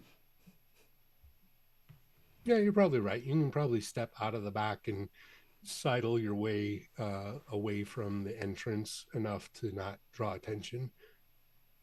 Yeah, and it's not like she's being quiet either. You can hear her, probably, and it's like, I nope. I could not, absolutely not. I will never. And she's like, and I will be telling everyone this is not, and she's just going, I'm going to the party. And she'll say that they're going to the Mm-hmm. event with the Marquis, Of Salisbury. Salisbury, and that she will let everybody know how horridly unprofessional this establishment is, and that it's obvious that you can't even trust your importers if you are impersonating Madame Verne in such a manner. And then she'll look at you and say, Henry, we are leaving. And then just do the absolutely most snobbish impersonation of an English noblewoman ever and just swan out. Nice. And then the minute they're like down the street and around the corner, she'll go, oh my god, I feel like I'm going to vomit. What the hell did I just do? That was great. Uh, It makes me ill. so, uh, as we saw it in the apartment, the boxes are higher quality than the hats. Like these are nice boxes. The real hats have to be somewhere. You don't just buy a quantity of these boxes necessarily without the hats being attached. Or you don't, Also, not unless you're buying them up, falling off the back of a cart now, are you? yeah. Also, there is a note attached about someone named Glorinda. Oh, good Lord, her. Well, of course She, you would know this. she's a pissant from the court of Spring Court, and she, look, I am all for everyone having a signature style, and she kind of like gestures to her very distinctive green that she's wearing, and she goes, but honestly, a lady of an established age, which all of my kind are, should not be wearing the same shade of pink as either Lord Byron or an infant.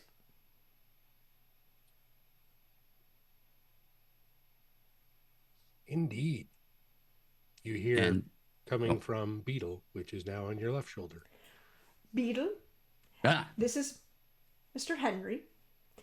hello. Henry, this is Beadle. He's a very fine and very effective means of communication. You'll see a pixie, you know, wearing mismatched colors of livery. Um, it's not really patchwork as much as like it was made to be like clashing colors for whatever reason. Um, and he kind of gives a little bow and says, "Nice to make your acquaintance." Same. Pixies are So absolutely the most secure means of communication across the world. it's true. Pixies we run by contract. Contracts we can't break, Mm-hmm. even at threat of death. Mm. Who's been threatening you with death now? No one lately. Oh, good. Well, I haven't gone to stab anyone, so it was going to be an opportunity. Um, Fair. But, I figure eventually Oberon's going to threaten me with death. and then I'll get to stab him. You just I do. guess that's a win win. You do get to bring so much light to my day. Um, my lady, Mm-hmm. the seamstress Danessa is ready to meet you and take your measurements. Oh, grand. Um, well, do you wish to come to the fitting? Maybe she'll know more about Lorinda. As she just kind of like violently shudders. Lorinda came up again. She's like bad fish, constantly coming up. Yeah. And well, while you're talking about that, oh yeah, and about 3 weeks ago is when the demand for women's hats came up. So I don't know if there is anything going on with Faye 3 weeks ago or anything. If you're saying it's spring court related or Would I know if there was anything important 3 weeks ago? We're going to say no, not really. Okay. It just seems to be about the timeline when Okay. this happened. 3 weeks, does that coincide in when the first hat that Maureen had was purchased? Or is that Actually, the older? second hat that she purchased from there. Okay, so she had bought a hat first and then the second hat. Okay. So So she greater bought a total demand. of three from there. Okay. So that gives us a timeline of when like the push Mm-hmm. started. So let's say a month and a half ago is probably when the first hat was purchased, Probably. just given her established patterns. So a month and a half is where our timeline is right now.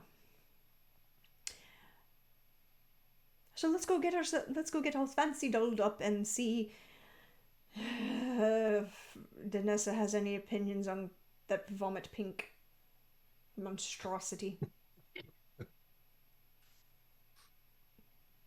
Uh, you'll find your way to a small, unassuming shop. It doesn't have any signage out front. She seems to be borrowing the storefront while she's here in London. Hmm. Um, And she'll like turn to Beetle and go, make a note that we're adding this location to our investment plan for ladies. yes, will do. Just like, And can you remind Chris what that is?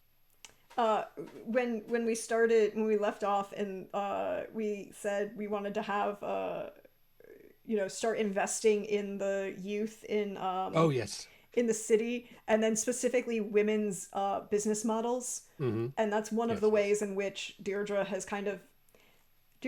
Lady Deirdre has spent the last few centuries making herself comfortable as the fairy godmother across New Europa, finding smart young people to kind of sponsor in like education and getting them to build networks amongst each other, particularly women to push like advances in various things. Right now, she's really into women's suffrage, and then eventually, other things. It's been slow going for the past few centuries, but it's picking up now.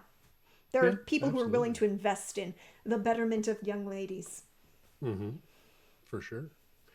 Inside, you'll find a fair-skinned um, Eastern European woman, dark black hair, um, like the kind that absorbs light. Uh, a kind but simple brown eyes, fairly thin, um, as she greets you and says, "Ah, are you Lady Deirdre?" Yes, I am indeed. Pleasure. Sorry about the last minute brouhaha. I appreciate the business. I'm not usually in this city, so it's nice to get a little work here and there. Um, she'll lead you over to a series of fabrics Mm-hmm. to get your opinion on whether or not they are painfully green enough. I mean, if we're keeping with the subtle slash not subtle theme, Chris, you know exactly what color green it has to be. Yes, yes. Um, she will also draw your attention to uh,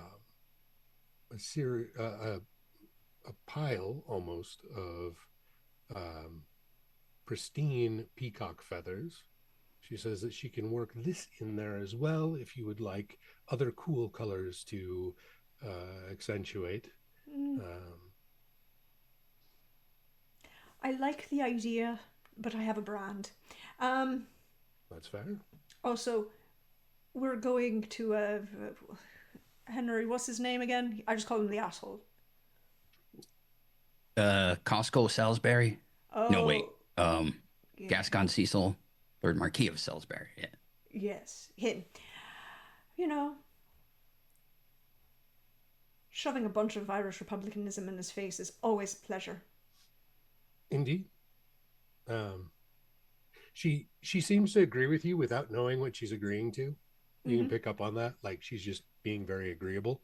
Um, You can, being from Amsterdam yeah. and well, actually outside of Amsterdam, more rural for her origins. She's not all that up to date on Mm-hmm. other countries' politics or politics in general. Mm-hmm. It's okay. There's a lot of times in which it's not uncommon for anyone outside of the British Isles to have any knowledge of what the current situation is in the island of Ireland when it's relations to the colonial power that is Great Britain. Indeed. For Um, nothing to do with oppression of journalism for a variety of reasons. no, not at all. But Or just the limitation of import, export, and tourism as a whole. yep. Um, but just very green, a little bit of white accent, and um, And she'll show you some sketches of Celtic knotwork that she can embroider in the timeline that she has. yeah, that's absolutely grand, my darling, absolutely grand. Oh, but I had some. Do you have a time? Is she's going to be a lot more smooth in this transition than Prax is at the moment. But as we're looking at like the style of knot work, she would bring up, and I'd heard what's her name? I'm sorry, Henry, I was not snapping at you. I was trying to remember in my own head what I was doing. Glorinda. I was hearing that she was in town. Is herself here? I'm sorry, as an outsider, I'm not familiar with that name. Ah. Well, good. That means I'm going to have a better looking dress than she will. As long as the Lord doesn't fail me, you'll have a better looking dress than anyone there. Why would the Lord fail you? And she's gonna turn and look at her like, which Lord are we talking about? Your perception of a divine one, or one that I'm going to, I've threatened to stab multiple times in the last half hour. Oh no, she'll kind of like cross herself as she says it. Okay. Oh, that one. Yes. Oh, okay. It was like there's this whole like look of like, wait, oh, you're referring to religion. I forget that humans do that. Yeah. And she will show you what she started on, what she assumed was going to be the color you chose, which is the color you chose, and then take a series of measurements. And she'll say, because I don't have a lot on my books right now, you should be ready for your final fitting by lunch tomorrow. That sounds absolutely wonderful and divine. We might come back to this in a moment of possible business ventures. I've had thoughts. But tomorrow. Tomorrow. And does your gentleman need anything that would be matching, like a hat band or pocket square or anything for the occasion? Or do we need to match, Henry? Probably not exactly. We should be a little different, but like coordinated. Make it look comparable. Yeah, coordinated. Okay. Do you need a whole suit? You know what? Sure. Okay then. And then she'll start taking your measurements as well. All right. Okay. Yeah, I've heard of this flamboyant shindig, so I have what I need. So we will see you tomorrow. Blues will do good with your eyes and work well with the greens. All right. Sounds like a plan. We'll see you tomorrow, and then we will be off. And as she leaves, she'll just, she's leaving. She's not going to do that today. She'll worry about that tomorrow. That's fair. So you have what you need for tomorrow's shindig. Is there anything you need to do in the meantime before you pick it up, get dressed, and go to a party? I don't think so. Okay. Do we want to try to find Glorinda?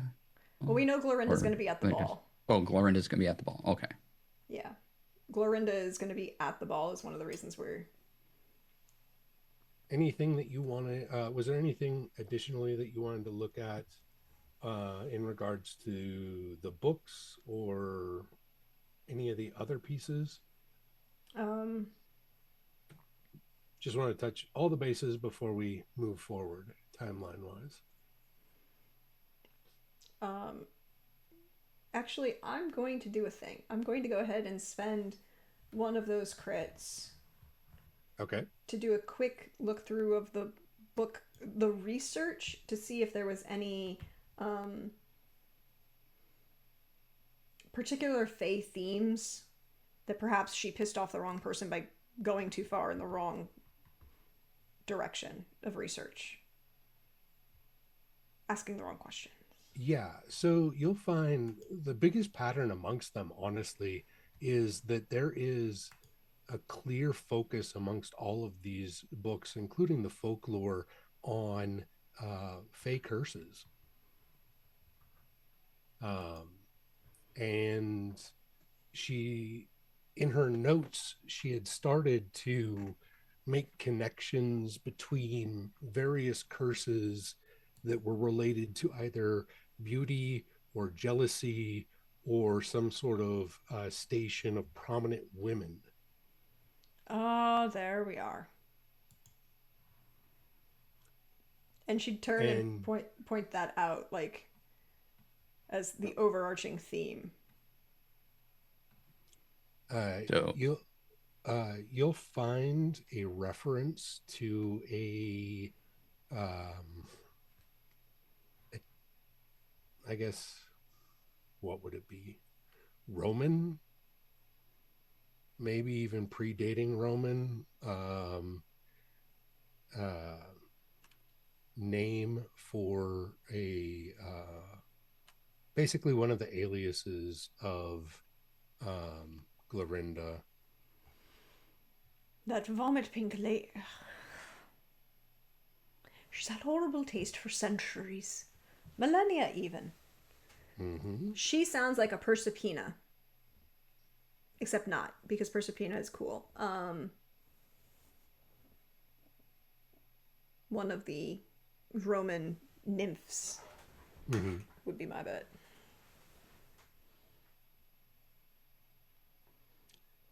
Um, uh, Actually, the name that she was going by at the time was Pompeia, prior Oh, yeah. to the fall of Pompeii. Pompeia is indeed a thing. So, she would point all of this out to Henry and be like, how much you want to bet she just cursed her? yeah, that seems to be it. Is there, so how do you approach someone like Glorinda to break a curse? Or, Well, it depends how mean I'm going to be, but I probably shouldn't be horribly obvious.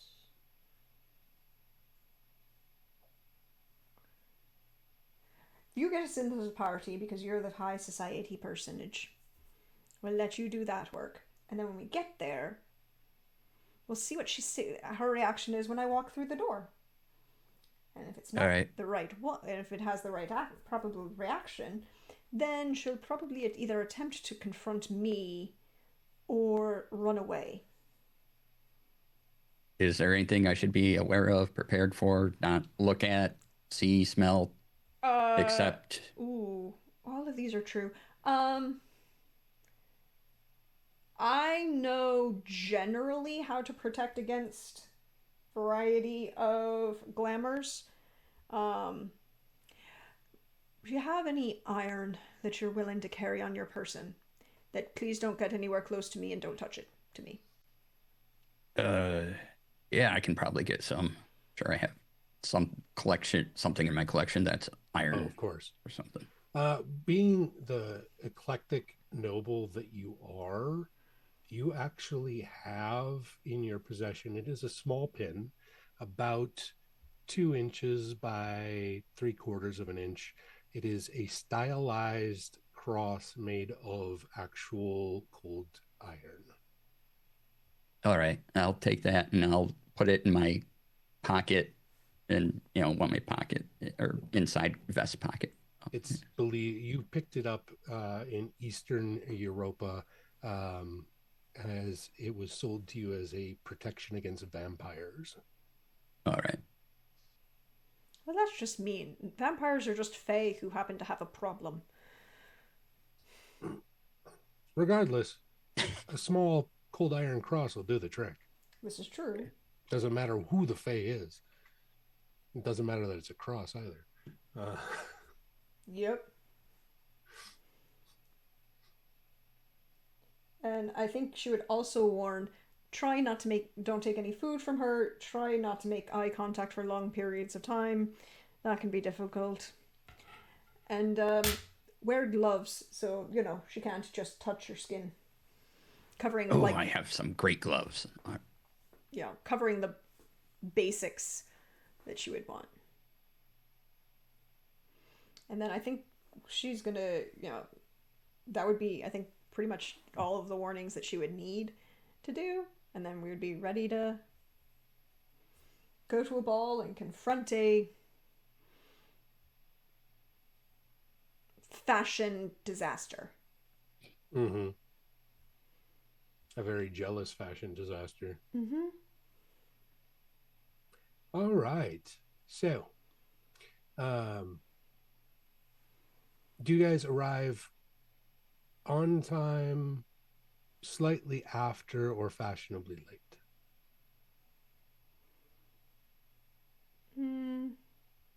Just Oh, before. fashionably late. I think we arrived, yeah, just like, and I think it's one of those times where like Deirdre sighs to herself. She's like, I would rather have been 5 minutes ago, but we're fashionably late, not unfashionably late. Okay. I'm taking a bet that if we're kind of at the end of the party, maybe we get a little more attention as we're coming in. So, Oh, and Chris, for your information, yes, she brought the sword. Yes, it's currently glamored. Okay.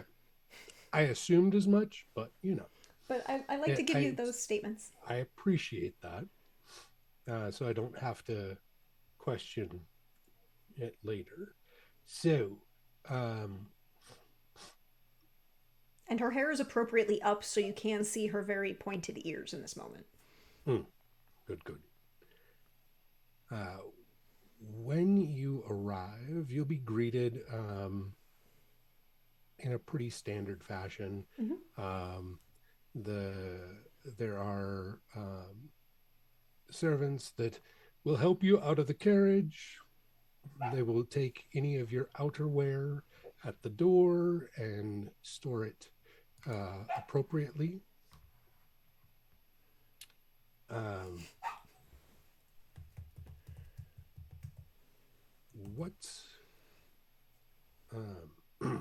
Sorry. As you enter, you will be announced, because they are announcing everyone to make a big deal about who shows. How do you want them to announce you? So Deirdre would give her name as Lady Deirdre, Lady of Connacht. Okay. And wait to see what they actually say. Because the person announcing doesn't question it. They just say whatever they're told to say. Great. And she's gonna just scan the room to see their faces. Oh, you get a lot of attention at the announcement of such a name. From all of the Brits, as well as a particular Fey woman. Oh, good. Who is in all of her pink glory. There's sequins. You can wear pink and have it look tasteful. This is not tasteful. No, it is possible. I don't know if it's possible for her, though. No. So, as you how is Henry introduced? Oh, yes, Henry. How are you having them introduce you? Henry always likes to be introduced by his full name, Henry Tinsdale Forthright, because if there's any relatives or anyone around there, they'll just kind of growl and hate him. So he likes just no. Wait. Deirdre's found a new bestie in Petty Vengeance, and she loves this. You, as you are announced, you will actually note one of your second cousins is there. One of the ones that's been more adamant about you not squandering your wealth, even though you still don't know how he believes he's in line for anything. Still, nonetheless, he's always been very vocal about you being responsible for future generations, blah, blah, blah, blah, blah. So he kind of scowls at you as you enter. He is with, as a self-proclaimed bachelor. He is with a different lady this evening than you've seen him most recently. Which how recently has it been since you've seen this second cousin Daniel? Oh, at least 3, 4 months. 3 4 months. Yeah, Yeah. it's a different woman. I don't know if that matters to you or not, but it's a Yeah. fact. Hmm. It's something to keep track of, and the Mm-hmm. inheritance, the Indeed. petty inheritance list of the will. So I think as we go in to make our rounds, Deirdre would lean over and like subtly, it's like, well, if you look to your left, you'll see a giant pink bubble. That would be Glorinda.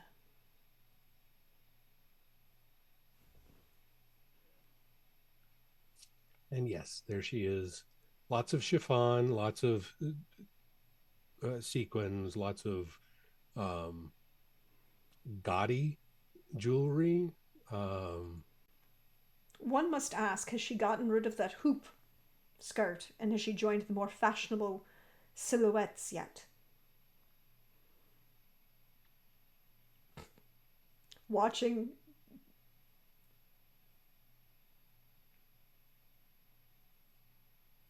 Ooh, wait, hold on. I just lost audio. Let me see. What just happened?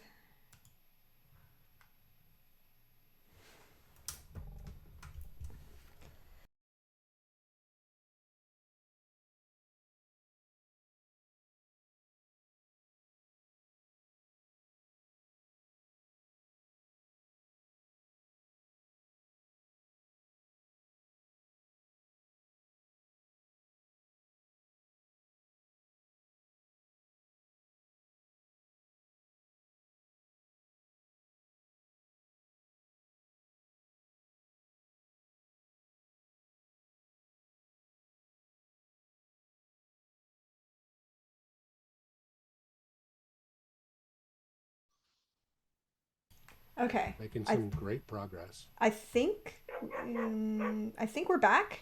I have no idea why that happened. Sorry, everybody. This is a temporary setup because I had some technical difficulties earlier, and suddenly my mic decided I don't want to be connected anymore right now. Let's fix that. But I believe we are back. Yes, and the last thing I heard was introducing Henry to the giant pink bubble and looking at Chris's face as he tried to determine whether or not, he was going to give in to making Glorinda onto the 1890s silhouette or keep her in that giant fucking hoop skirt. I am trying to figure out which one takes up more physical space in the room. The hoop skirt. Yeah, then she would have stayed with the hoop skirt because she wants to take up as much space physically, mentally, emotionally as she can. Mm-hmm. Mm-hmm. So I think she would look at Henry as like, so are we going to be nosy and aggressive now or make her come to us? Oh, if she comes to us, that'd be great. That'd give us a chance to go around, see who maybe is on our side, as it were, and Mm-hmm. Mm-hmm. except for that guy over there, my cousin, he won't be on our side. Well, he obviously doesn't have a good tailor. No, no, no. Always dressed horribly. Always someone different every time I see him too. So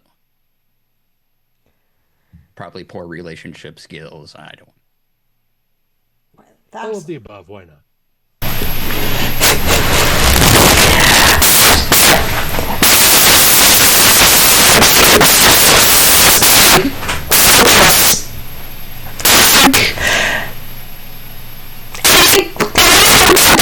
Perhaps you lost your audio Correct. again. Yeah. can you hear me? All right.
You sound good to us.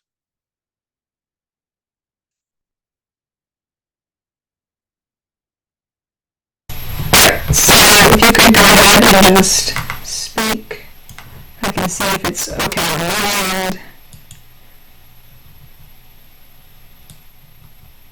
Okay, can you hear them, everybody?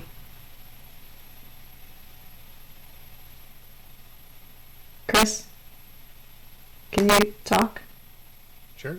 Okay. What do you need me to say? Anything to make sure it's testing sound, that's all. Okay. All right, that should work, everybody, right? You can hear us all now? Or go.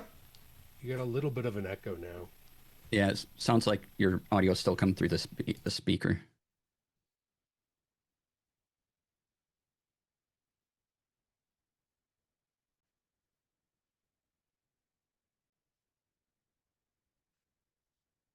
Okay, that should be better now. Yes. Yes. Alrighty. That works a lot better. Sorry, everyone.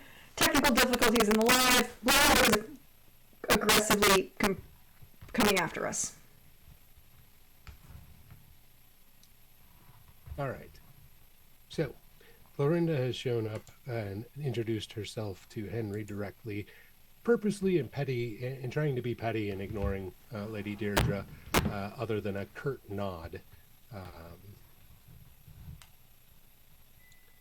Henry will glance at her briefly, not to be rude, and then kind of look away as quick as he can and say, Henry Tinsdale Forthright. Glad to meet you. Nice to meet you. You have a lovely tailor. And she looks you up and down like you're an object. Oh, thank you. I'll be sure to pass along the compliment.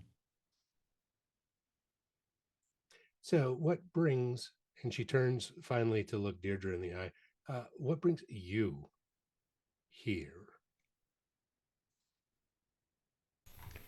Well, darling, it would be a lot easier and you wouldn't have as many problems if you didn't go around cursing folk. I don't know what you're talking about. People are always making up lies. They're so jealous of me. Darling, you've had nothing to be jealous of for decades, millennia. Anybody could do those things. Just like anybody could look like a peony vomited all over the floor. Peonies are a powerful flower. In some cultures. And in some cultures they get crushed by the rain. Well, it's a good thing I do not wilt. No, but I think you might melt. Release her, or I'll make you.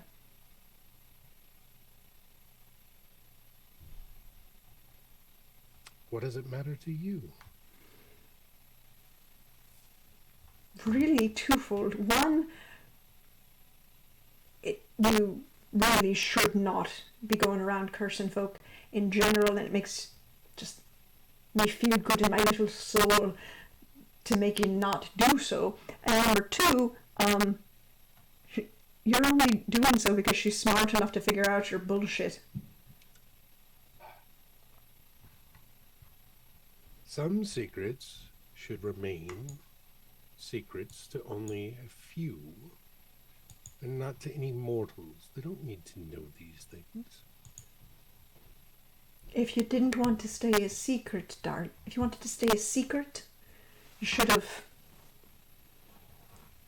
changed your attitude and your demeanor. And honestly, and she looks back at Henry and is like, tell me that this is my actual opinion. Is this whole outfit scream I want to be kept secret? You dazzle them with bright colors, and they forget about the details.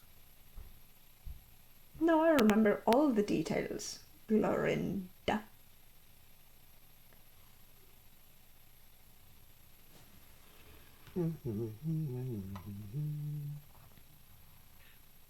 Let's see what we have here.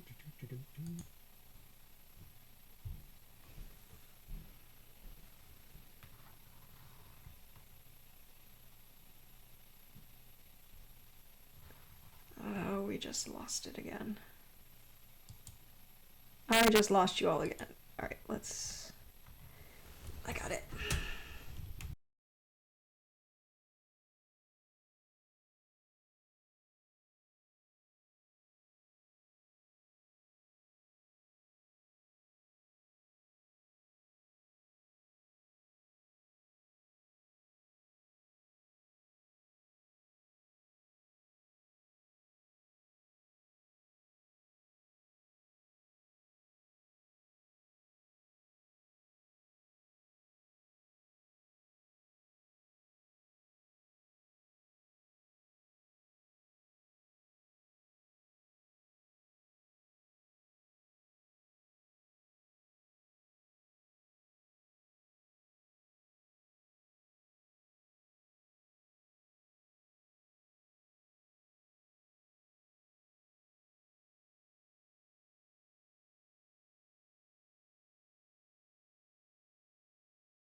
Okay.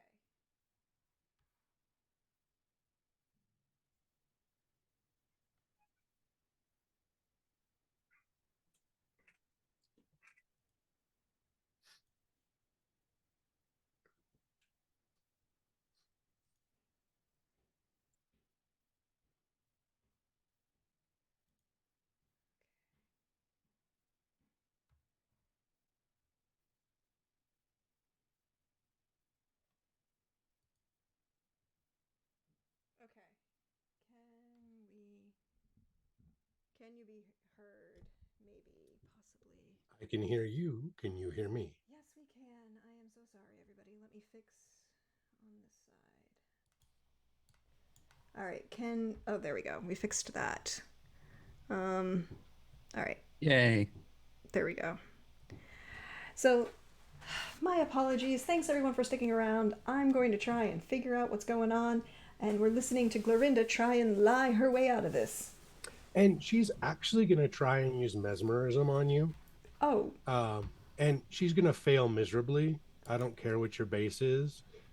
Because she only has 6 points to work with because my cards are terrible.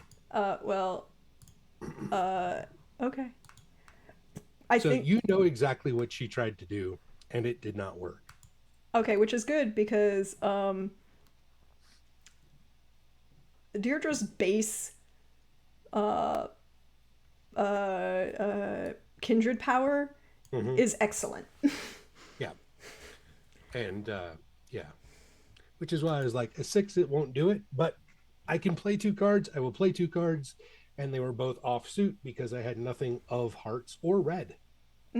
So I think in just response, she just looks at Glorinda and says, "Darling, don't play if you can't come to the party." she'll scowl at you.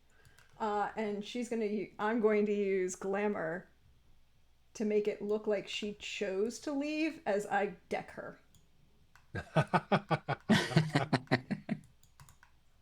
But I have a good in glamour, and I've got that 16 to play on top of it for a 22. Okay. To resist the damage, though, she is going to play a queen of clubs.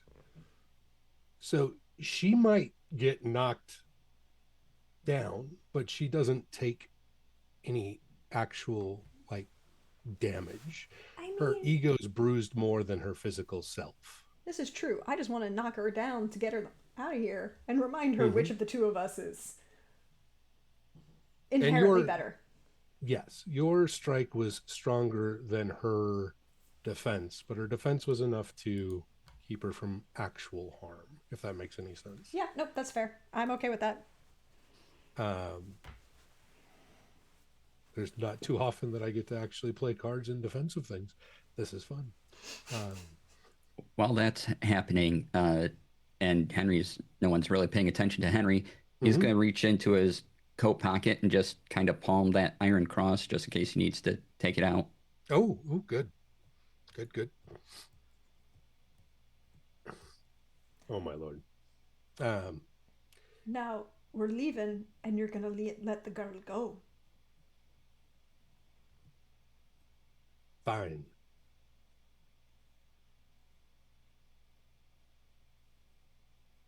But when whatever happens between you and Oberon happens, leave me out of it.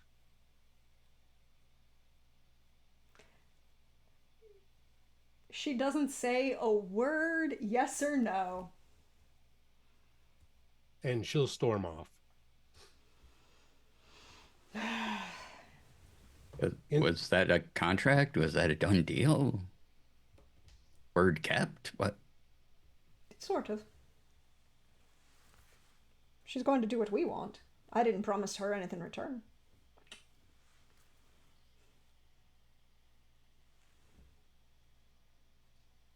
But you have 2 crits to do on with anything you want.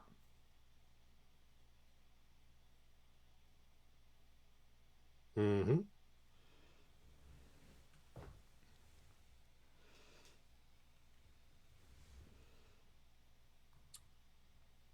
Mm. No, I think I'm okay right now. So at this point, we can fast forward a bit to the two of you leaving to check on Maureen at Before we the do, lodge. I would like to ask DC if I may use one of those the spare party crit to Oh, go for it. to politely insult Salisbury at his own party. So this will not become an annual thing. Oh. You know that just cut direct kind of, oh, and as she's leaving, it's like, well, this was an event now, wasn't it? And just do everything she can to politely and in the proper way make this the social scandal of the year, so it will never be repeated. I dig it. A very petty use of that crit, but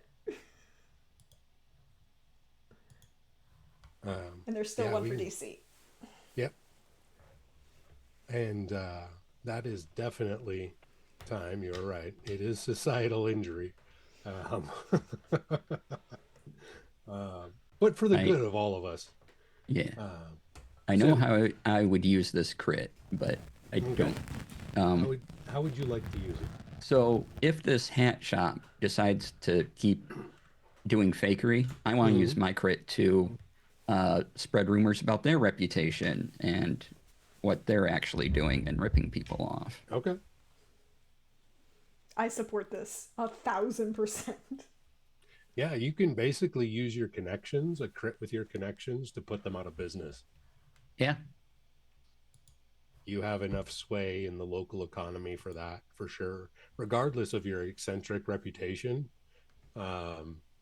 your money still matters. And I think to tag on to that, Deirdre would encourage the young shop girl who is obviously overwhelmed to go work for the that she should go work for the seamstress as a part of well, I'm investing in your fashion salon and you need new help for the front of the house. Oh, okay. Yeah, we can make that happen.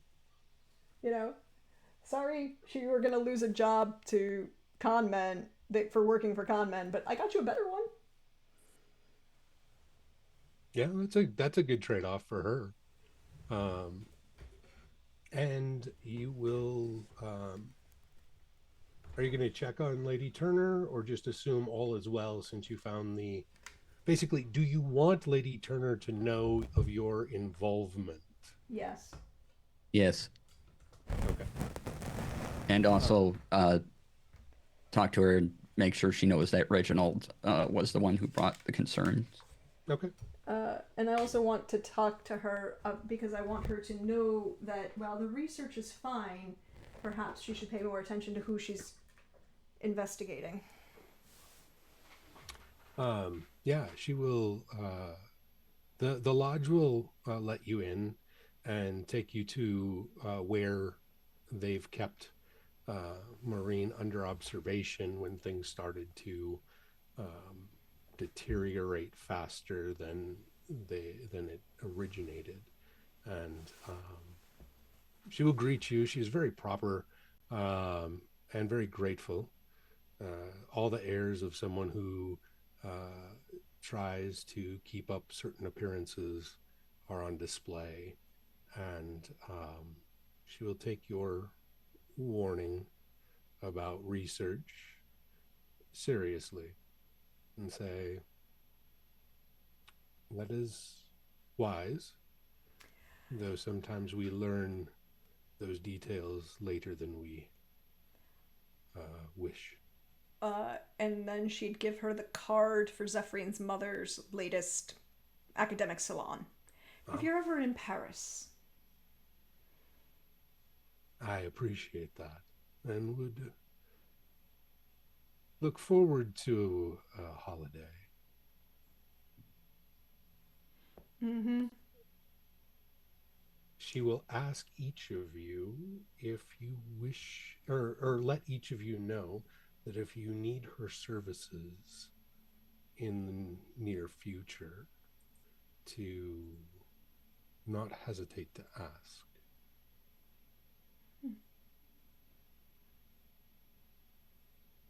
Oh, darling, I'm sure we'll get around grand. We'll get along grand. It'll be fine. And when she says near future, she kind of basically points that comment more at Deirdre, just because time means different things to people who are longer lived. Yeah, you know. If I worried every time a mortal told me that I needed to be in the near future, I wouldn't get anything done. No. But, she's like, I don't live forever. You can't hold on to this forever. I mean, That's really the message she's trying to say. I could, but I'm not going to. Well, that's true. So, DC, how was your first experience with Castle Falkenstein? This was great. This was a lot of fun. Thank you for guiding me through, as it was my first time ever playing, and No problem. trying to pick this up a day beforehand. So it was awesome. Thank you, Rax, for inviting me along. Chris, you're wonderful. Thank you. I really enjoyed the adventure. I'm glad. Happy to introduce another person to Castle Falkenstein. It is a very role play forward setting and game, as you can obviously tell, for both the audience and for DC. Prax, thank you again for taking me up on my offer to run something for this charity. I'm happy to be a part of things. I'll turn it back over to you. Well, thank you again, first of all, for mentioning the charity, because that gives us a great segue into the links in chat to donate to support Fisher House Foundation. Fisher House provides care, housing, and support for veterans and their family members, while the veterans and or members of their family undergo medical treatment at various VA facilities around the country and around the world. Currently, I would just like to point out that in the Battle of the Branches, currently, Coast Guard is only $15 behind Army. We can take this from Army, y'all. I'm gonna push for this. I have a bunch of coasties I need to go call. Like, hey, wake up a bunch of coasties. We're good. But thank you all for those who donated. Thank you to Shoop for bringing your community along and raiding in to us. I really appreciate it. Thank you, DC, for coming and playing with us. And again, I'm glad you had fun. This is one of my favorite systems, and I love playing with new people with it because it's just outrageous is the best way to play it. Thank you, Chris, again for volunteering to run some games on this streamathon. I really appreciate it. And thank you, everybody who hung around. I apologize for the tech gremlins. I'm going to do some fixing on my end while we're in the break. I'm going to let DC and Chris say where that you can be found, and then I will do my spiel at the end. So, DC, thank you again. All right. Thank you. I'm DC. You can find me all across the internet. DC Lasair. That's DCLASAIR. I stream on Twitch Monday through Fridays, and you can go to my website, dclasair.com, to find all the things. I make a bunch of free TTRPG resources, so click that button and check them out. Also, Chris? Tech Fridays. Tech Fridays are God yes. saves. God save. On Fridays on my Twitch stream, I do Tech Fridays. They are also up on my YouTube if you want to catch up. If you have questions about streaming or producing APs, come on by and feel free to ask. Mm-hmm. Thank you. Thank you. And thank you for the useful service that you give us all, because it has been one of the best things I have ever used. Nice. Chris. I threw your link in chat for you, DC. Thank you. Always happy to promote other creators. My name's Chris Geary. You can find me on Blue Sky right now on at Chris Geary. You can find me here for this charity stream. I'm going to be playing again later tonight at 8 p.m. Eastern. And then I'm also going to be running a D&D one-shot next Sunday at 9:30 a.m. Eastern, where my players will be playing familiars of the party and having to clean up after the shenanigans that we all know most player characters get themselves into. Well, somebody's got to clean up those messes. This time it falls upon their familiars. So come see what kinds of nonsense they run into next week as well. But also, we've got the rest of today. We've got Tuesday, which I actually took time off, so I'm going to be in chat harassing people. And we've got next Sunday as well. That's 3 days of charity streaming. Don't miss out. Yes, indeed. Do not miss out. And do not miss out on our next game, which is going to start at 4:30 right here. And it's going to be another one-on-one between me and Werewolf Fields. And we're going back to New York in the dark. There's been lots of things happening in the vampire world in my games that have been set up. If you missed out, there was a little summit that was held last weekend. It's now up on YouTube. It was a nice little two-shot. But we'll see what happens with other people in the city of New York in the dark. So take your time, stretch, bio, refresh, snack, get all of those things, and we'll be back at 4:30 for some more games. And we're going to keep going. We're going to keep raising money. We are currently at $315 of our $1,000 goal. And I am so thankful for all of you. It's really, really great. That means that I would also like to point out, I understand we started early. The big push is going to be on Tuesday, but like right now the campaign goal or the campaign total event is $765 and we're 315 of that. So we'll take lots of credit for that. We're doing good. Pushing for the team to go all the way. All right, so we'll see y'all in a little bit, or I'll see y'all in a little bit. Thank you again to DC and Chris for hanging out with me this afternoon, and I promise to fix my tech gremlins before we come back. All right, have a good one, everybody.